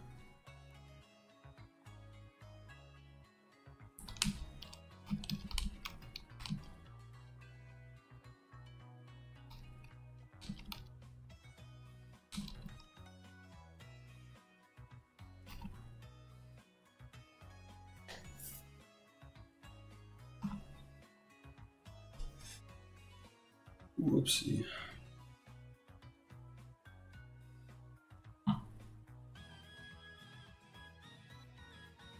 You can't change the room name, that's unfortunate. That continues, indeed. We change the game back.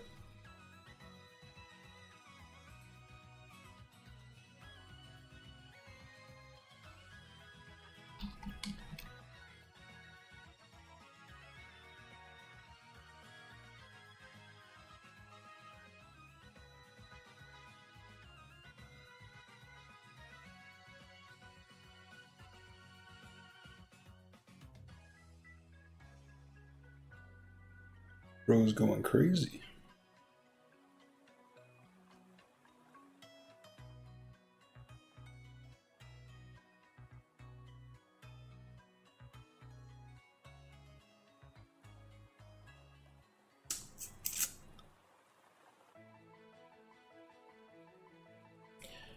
Alright, let's get it. That continues. Bingus, get in here.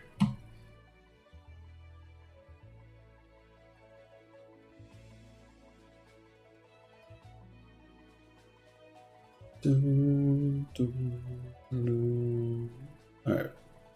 We can, let's see, our pre-roll's still off? They should be. They're not. Alright, whatever. Well, it's gonna be a small ad for the boys.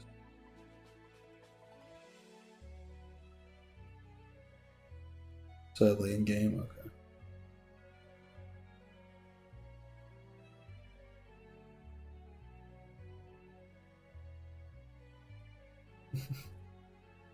Gotta leave. Oh boy.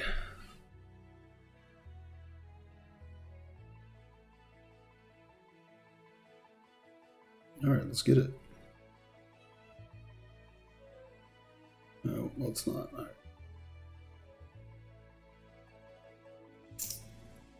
Dun, dun, dun, dun.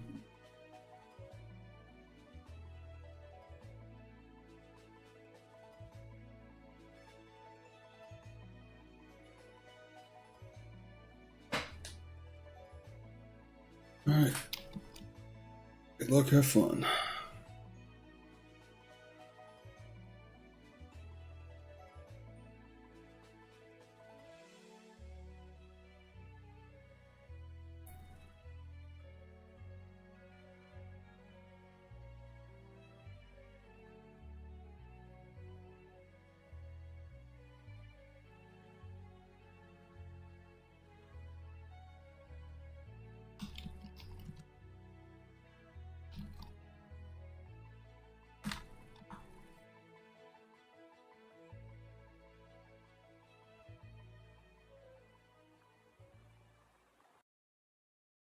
Alright. Let's see.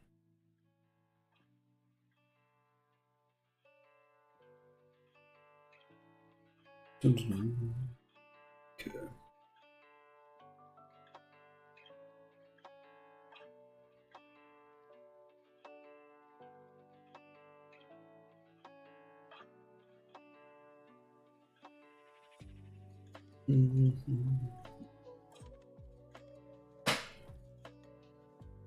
Dun, dun, dun.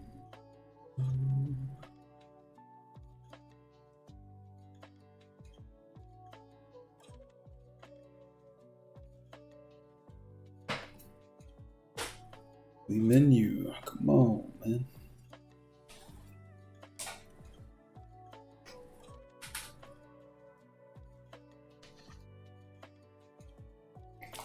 Tab in, boy. Oh no.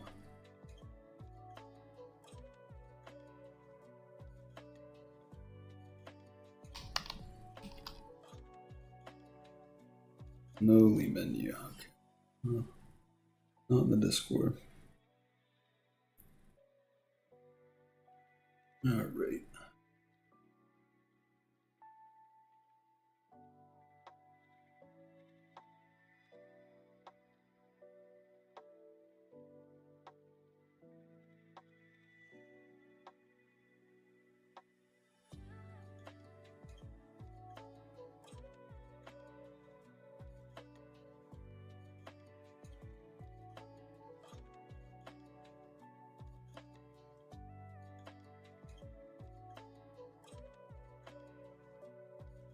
Dun, dun, dun, dun.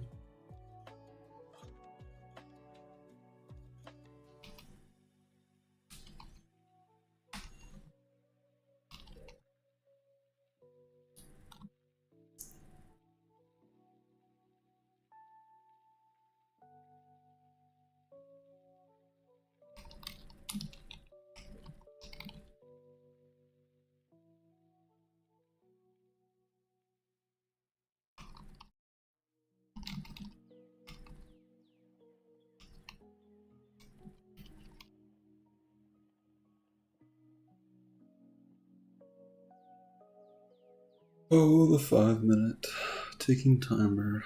Someone tabbing out. How fun. Dun, dun.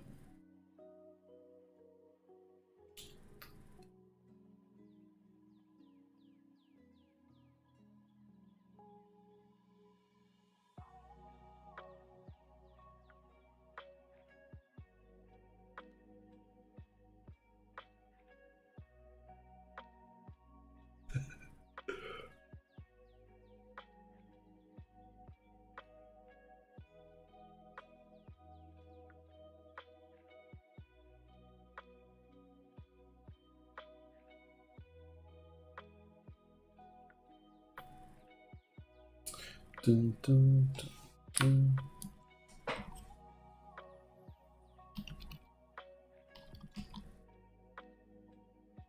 Guess we'll advertise a little bit. Oh, someone left. Did we lag out? What's going on? Person who was tabbed out left. I guess because they reloaded, we didn't start. I don't know. Dun, dun, dun.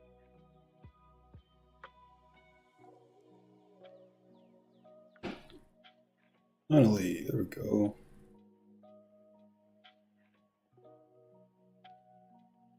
Oh, Pookie's here. Pookie says. Pookie says something. Ah, we're not playing wild. What does Pokey say? Oh wait, Duckburg says no. Offshore Fortune, number 2 himself in the flesh. Oh. Hey, number 2. Alright. You guys are lost either without playing in the Discord and coming. Yeah, exactly. Maybe it is a wild game. What is this? Goodness. Well, it gives it to you. Gotta take it. Feels like bait, but we always take the bait here. I like the vibe of Artie's stream. Alright, Duckburg, well, you go sit in Artie's stream. Joking. Probably a better vibe right now. We're on some chill, tired vibes at the moment, so. And I also can't play my normal music with streaming on YouTube as well, so. One of the downsides. But this is like, yeah, strictly educational. It's not quite as entertaining as it typically is. Part of it. This might be a wild game. was a little weird, but alright. You run it, I suppose.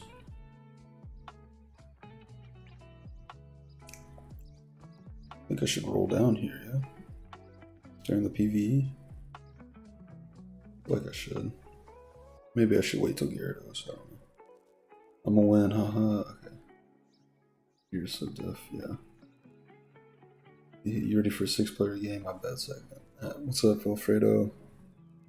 Kalo K. Alright, let's roll for some units, evos. Enough. Kalo K. I'm not sure what RD stream vibe is. I'll probably check it out here in a bit. Assume that's who I'll end up rating, so more than likely. Okay, we got pretty good items so far. Pretty good items so far. I don't have any emotes. Alright.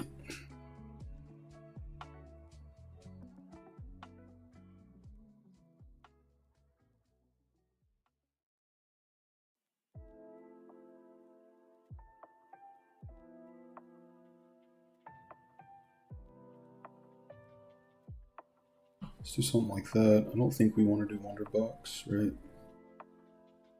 But we can definitely do X-rays. Maybe scope lens. Alright. Scope lens isn't perfect here, but not really anything in Wild you want casting very much, but it is what it is.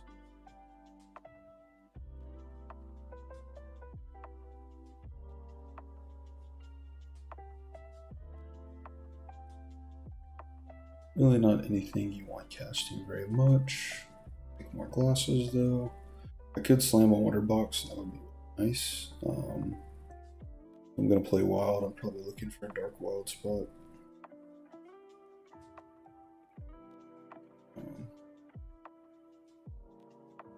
Go ahead and give him more crit chance though. Talk about the meta. Maybe I play this weekend. I don't know. Personally, I don't think there's anything that's like super defined meta right now. Artificial feels really strong. Sound still feels really strong in my opinion. Crab doesn't think so, but I don't know. Crab's tier list is full of crap. No, that's probably accurate. I haven't been able to play as much lately. But I don't know. Some of his rankings just feel so weird. To be honest. Yeah, sound feels really good to me still. Fighting still feels pretty good. Ivy27 did get hurt a lot though. It doesn't feel nearly as good as it was. That's part of it. Is what it is.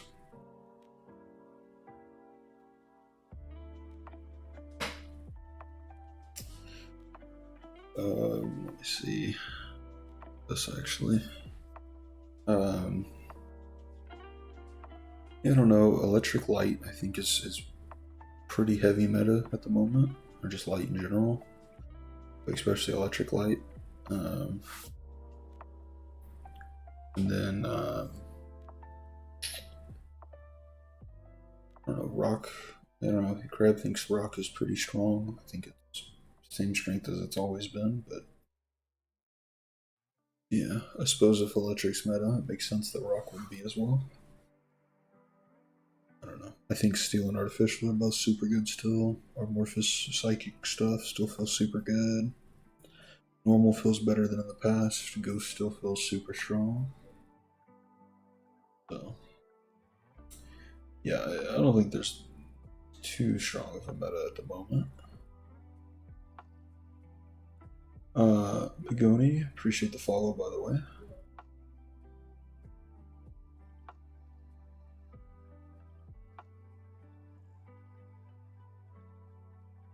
You. Yeah.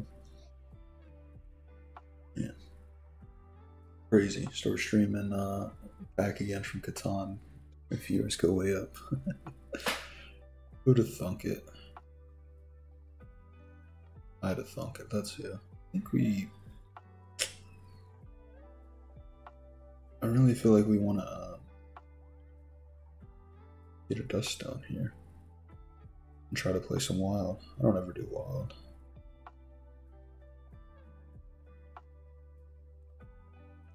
Can't do 5 normal either because I itemized this guy instead of the Rattata. That was a mistake. Oh well.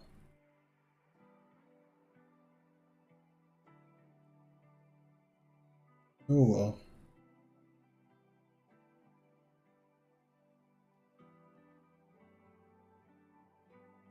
Don't know if we beat this. I don't think so, but maybe. Maybe we do. Alright. Opinion on Gliscor. It's a fine unit. I mean, weaker than it used to be, still really strong. No major feelings one way.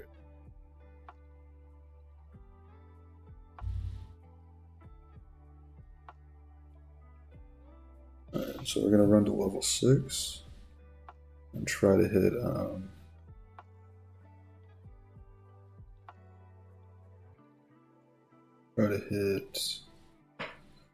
whatever Dodrio.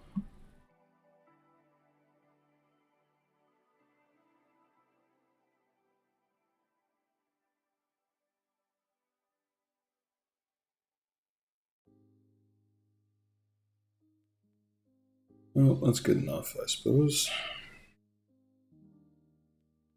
Got the main Kino Dodrio. Was bad.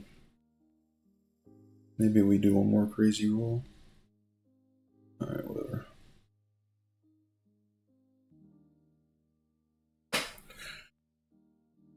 There's double wild field, double wild, or wild double field, double wild portal. We're gonna greed. Take that. Maybe we can try the new Zororora. There's electric double wild. That'd be cool. Though I did make dust stones already. Ooh, Pinsir. Ooh, both of these are really good. I think Pinsir is just free win here.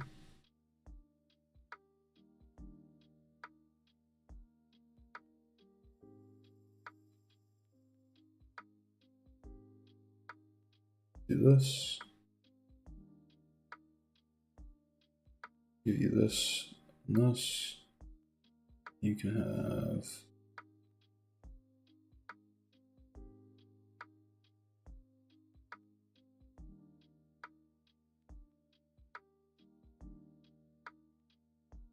Hey, who gets this? Probably you for now. Yeah. There should be enough to win streak, I think.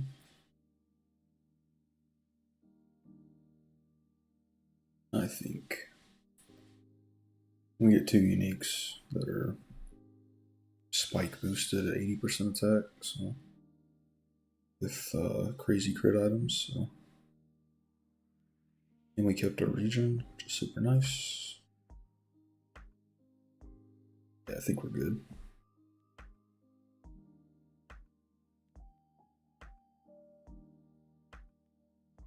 Let's see. We got some bug stuff going down. Okay. Some grass stuff. Electric light stuff. So I kind of don't want to give them this. You all want that item. Feels bad, but yeah, it feels just too powerful to give them that. It's whatever. Who cares? Go for it. We gamble. We gamble. We need another dust stone to make this work efficiently. Oh.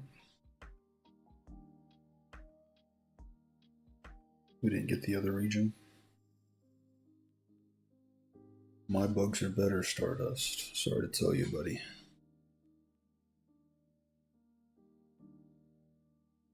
Dun, dun, dun, dun. All right.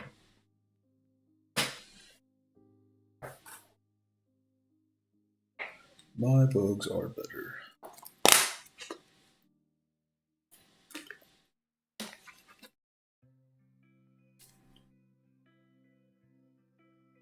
Alright, here we can get glasses. Yeah. Alright, stone and glasses are gone. Of course they are. Fluffy tail would have been nice, but now it's just attack speed.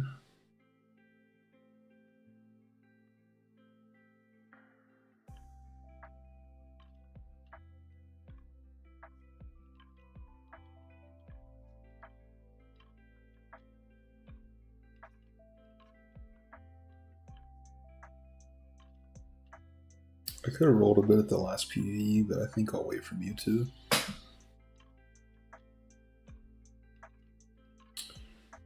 think so.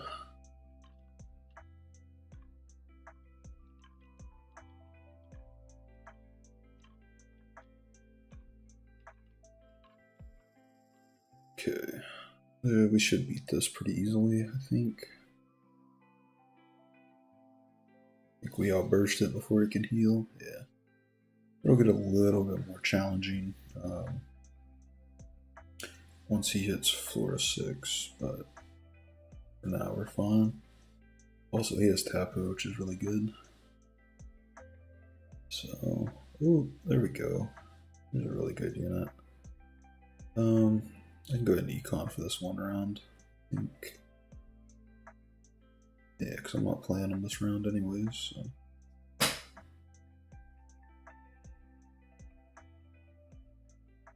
We want to roll at Mewtwo, so we'd rather have the extra gold.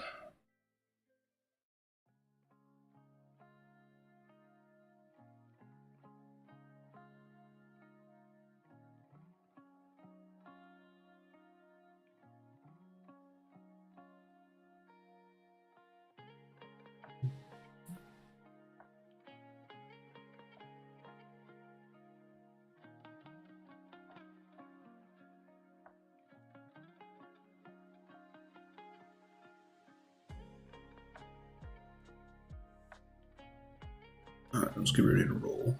There we go.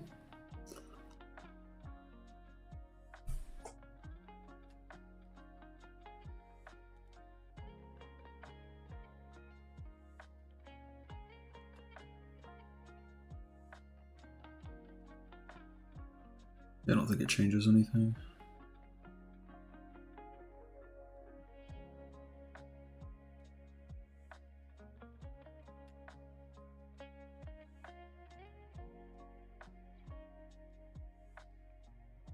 Alright, we want to roll down a bit.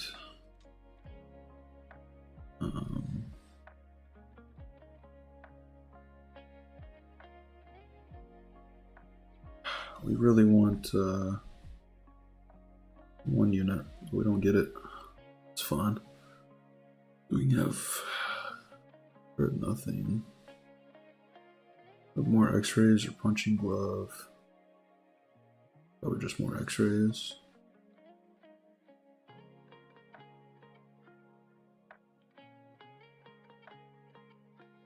To you for now.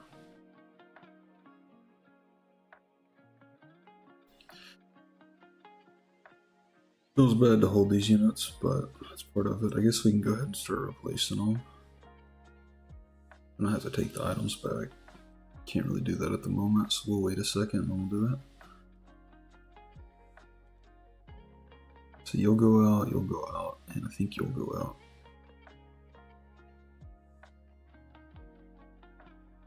Instead of the normal units.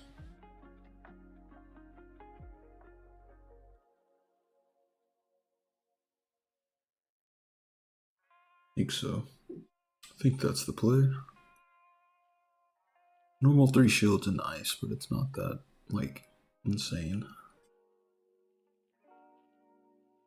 Sucks I had a Dust Stone Helm. I would have liked to give him attack speed. I guess I could have saved a magnet and looked for Grisidia. But it is what it is. Like 10, 15, yeah. You guys can leave.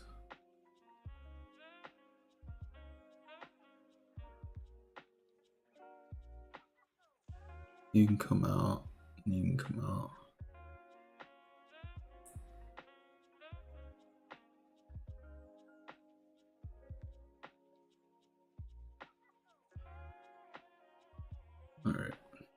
We want Lena 1, or Lanoon, Zigzagoon. He gets a free item.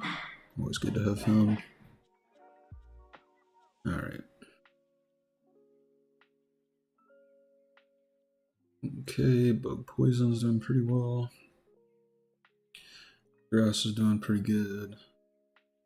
I don't know how he's still at level 5. Why?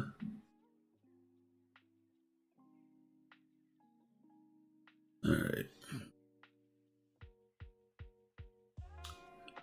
They keep griefing me. I know that's pokey too, every time. I knew it. Of course it is.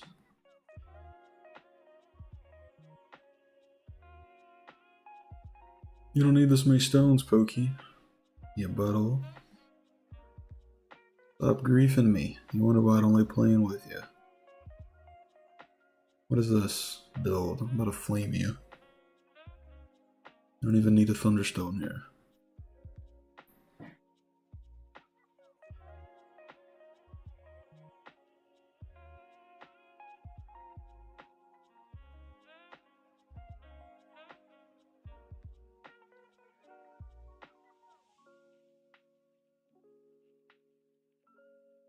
Yeah. Yeah, watch you get exploded. What you get? Stealing my stones, man.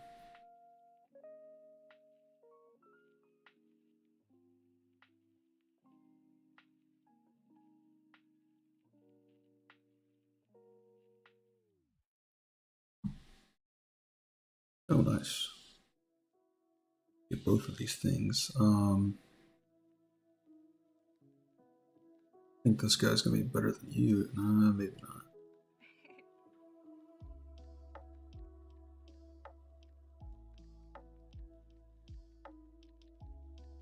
It might be better to stack some dark units. I'm not sure. Yeah.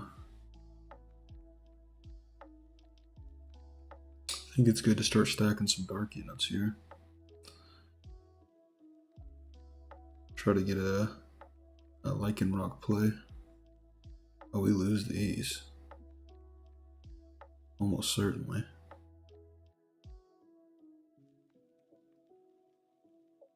Yeah, too much paralysis, not enough attack speed. Oh, no, we're good. Let's go, lucky crit, easy peasy. Maybe we shouldn't be stacking dark units yet, I don't know. It might be a level 9 thing.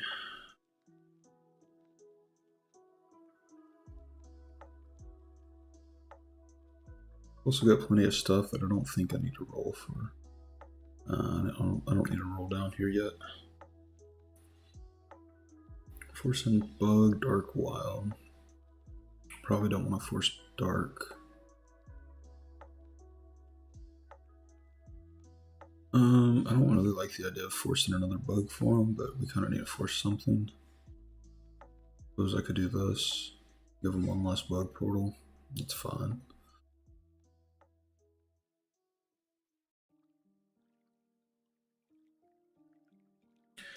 Tell me why can't my wild play like that? Skill issue. This is probably just Fluffy Tail Showbow, I think. We don't have any bear items out.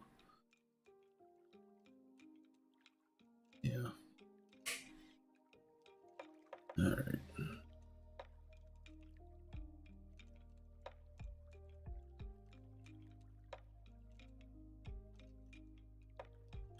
Okay, why can't you give me a stone instead of taking a 4th electric stone you don't need? How about that? Oh, is it Mew? Can't be Mew, can it? Can it be Mew? Mew definitely can't have a Fluffy Tail. We have attack speed, but we also have like Shell Bell build. I think it's Suicune.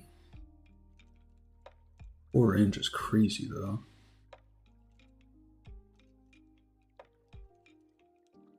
I think it's Suicune. I don't know. I just don't have good enough items, I think, from you. And if we had taken the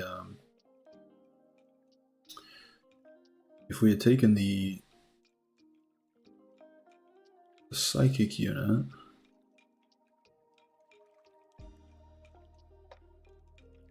I'm gonna hold off for a second. If we had taken the psychic T10 deer thing, then it would have definitely been Mew for the psychic 2 Stantler, but we didn't, so I don't know.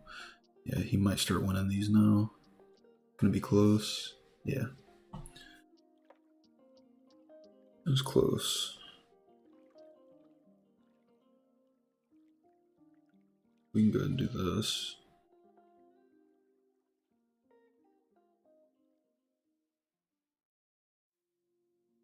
Oh, and we don't even have Bug 2 and we're trolling. We could have won that one easily. But we're trolling.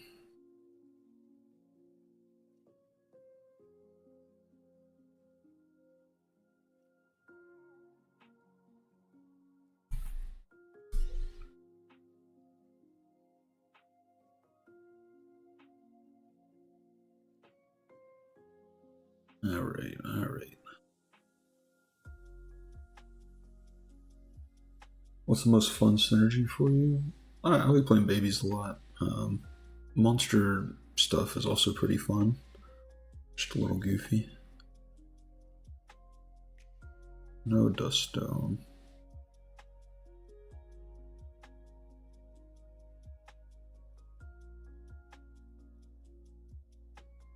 Take the crits anyway.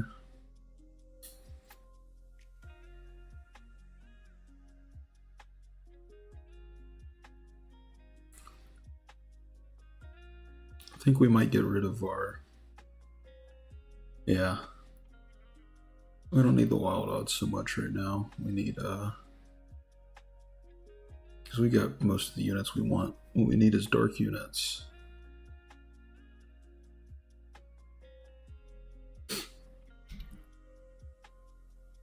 We can go and do that.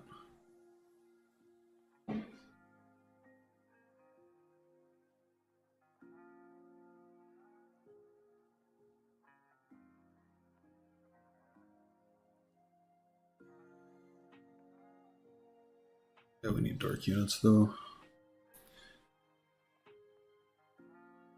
Why is it bloody? Oh, because he's playing a wild unit.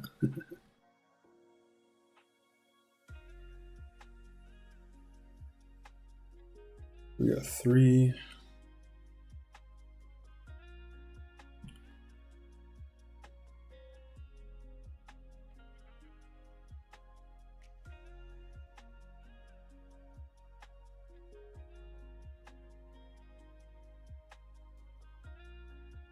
Gotta say, do dark units not exist? What is this? Gosh.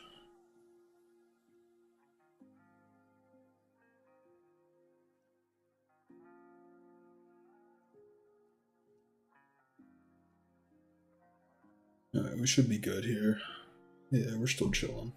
It's almost the end of the game. I just want to hit the dark 3 with wild 9. It looks cooler.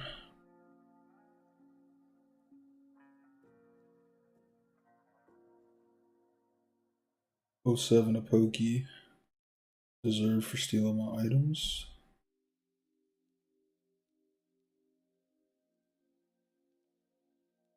And we're lagging out. Oh, we're good. There's a dark unit finally. I guess it's almost last round.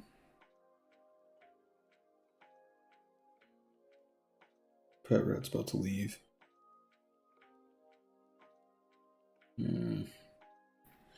That's okay. The hell, Timmy? Yeah. Well, probably Residia.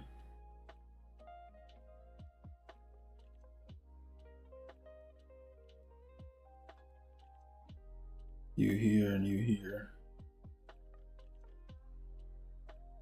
Got 1, 2, 3, 4, 5, 6, 7.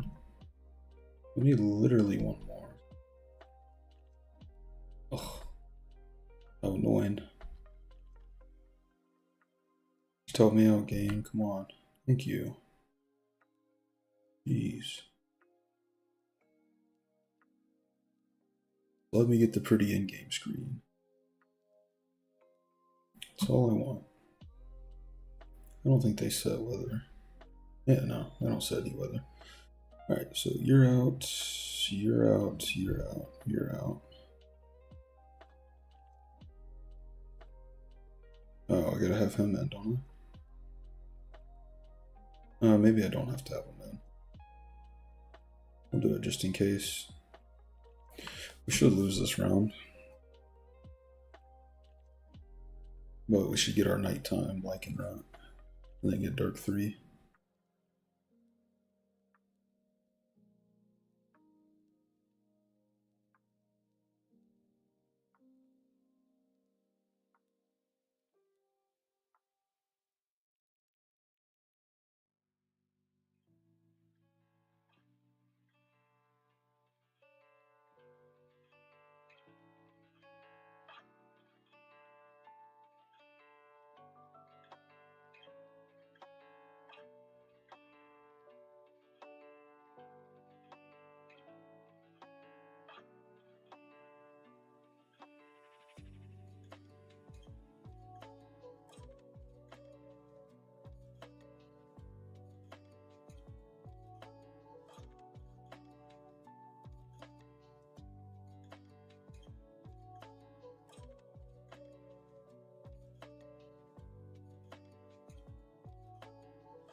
No way, I'm muted. Oh my goodness. Alright, appreciate it. I was trying to get the bloody title. Nah, I don't have the bloody title yet, so I was trying to int for a couple rounds so I could get one more Teddy. Yeah, and unfortunately that did not work. So, anyways, there's some vacuuming going on that might be coming through. Apologies for that. We're up to 1450. We're gonna try to get back up to the top 10 because Sponge has been talking shit. So we're gonna do that and stay up there. Maybe we'll do a road to 1600 at some point. Who knows? GG's. Appreciate all y'all watching. That's gonna be the end of the stream for today. Let me find somewhere to raid. We do that. I don't think I can do YouTube raids, but we can do it for Twitch. So there's not I don't think there's many people watching anyways, but I don't know, there's 20 in here. It picks up whenever I'm leaving. So, but at least we get a raid. I think I pretty well have to raid Artie, considering he gave 6 gifted today. Let's see, category. Auto chess.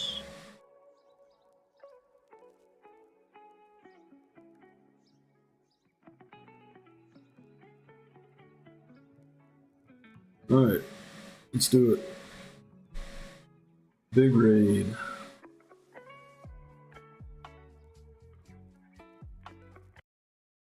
I think it's going. Is it raiding? I want to raid now.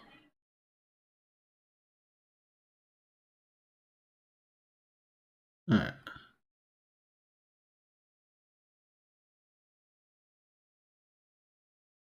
Oh, he's not even here. Alright, whatever. GG's.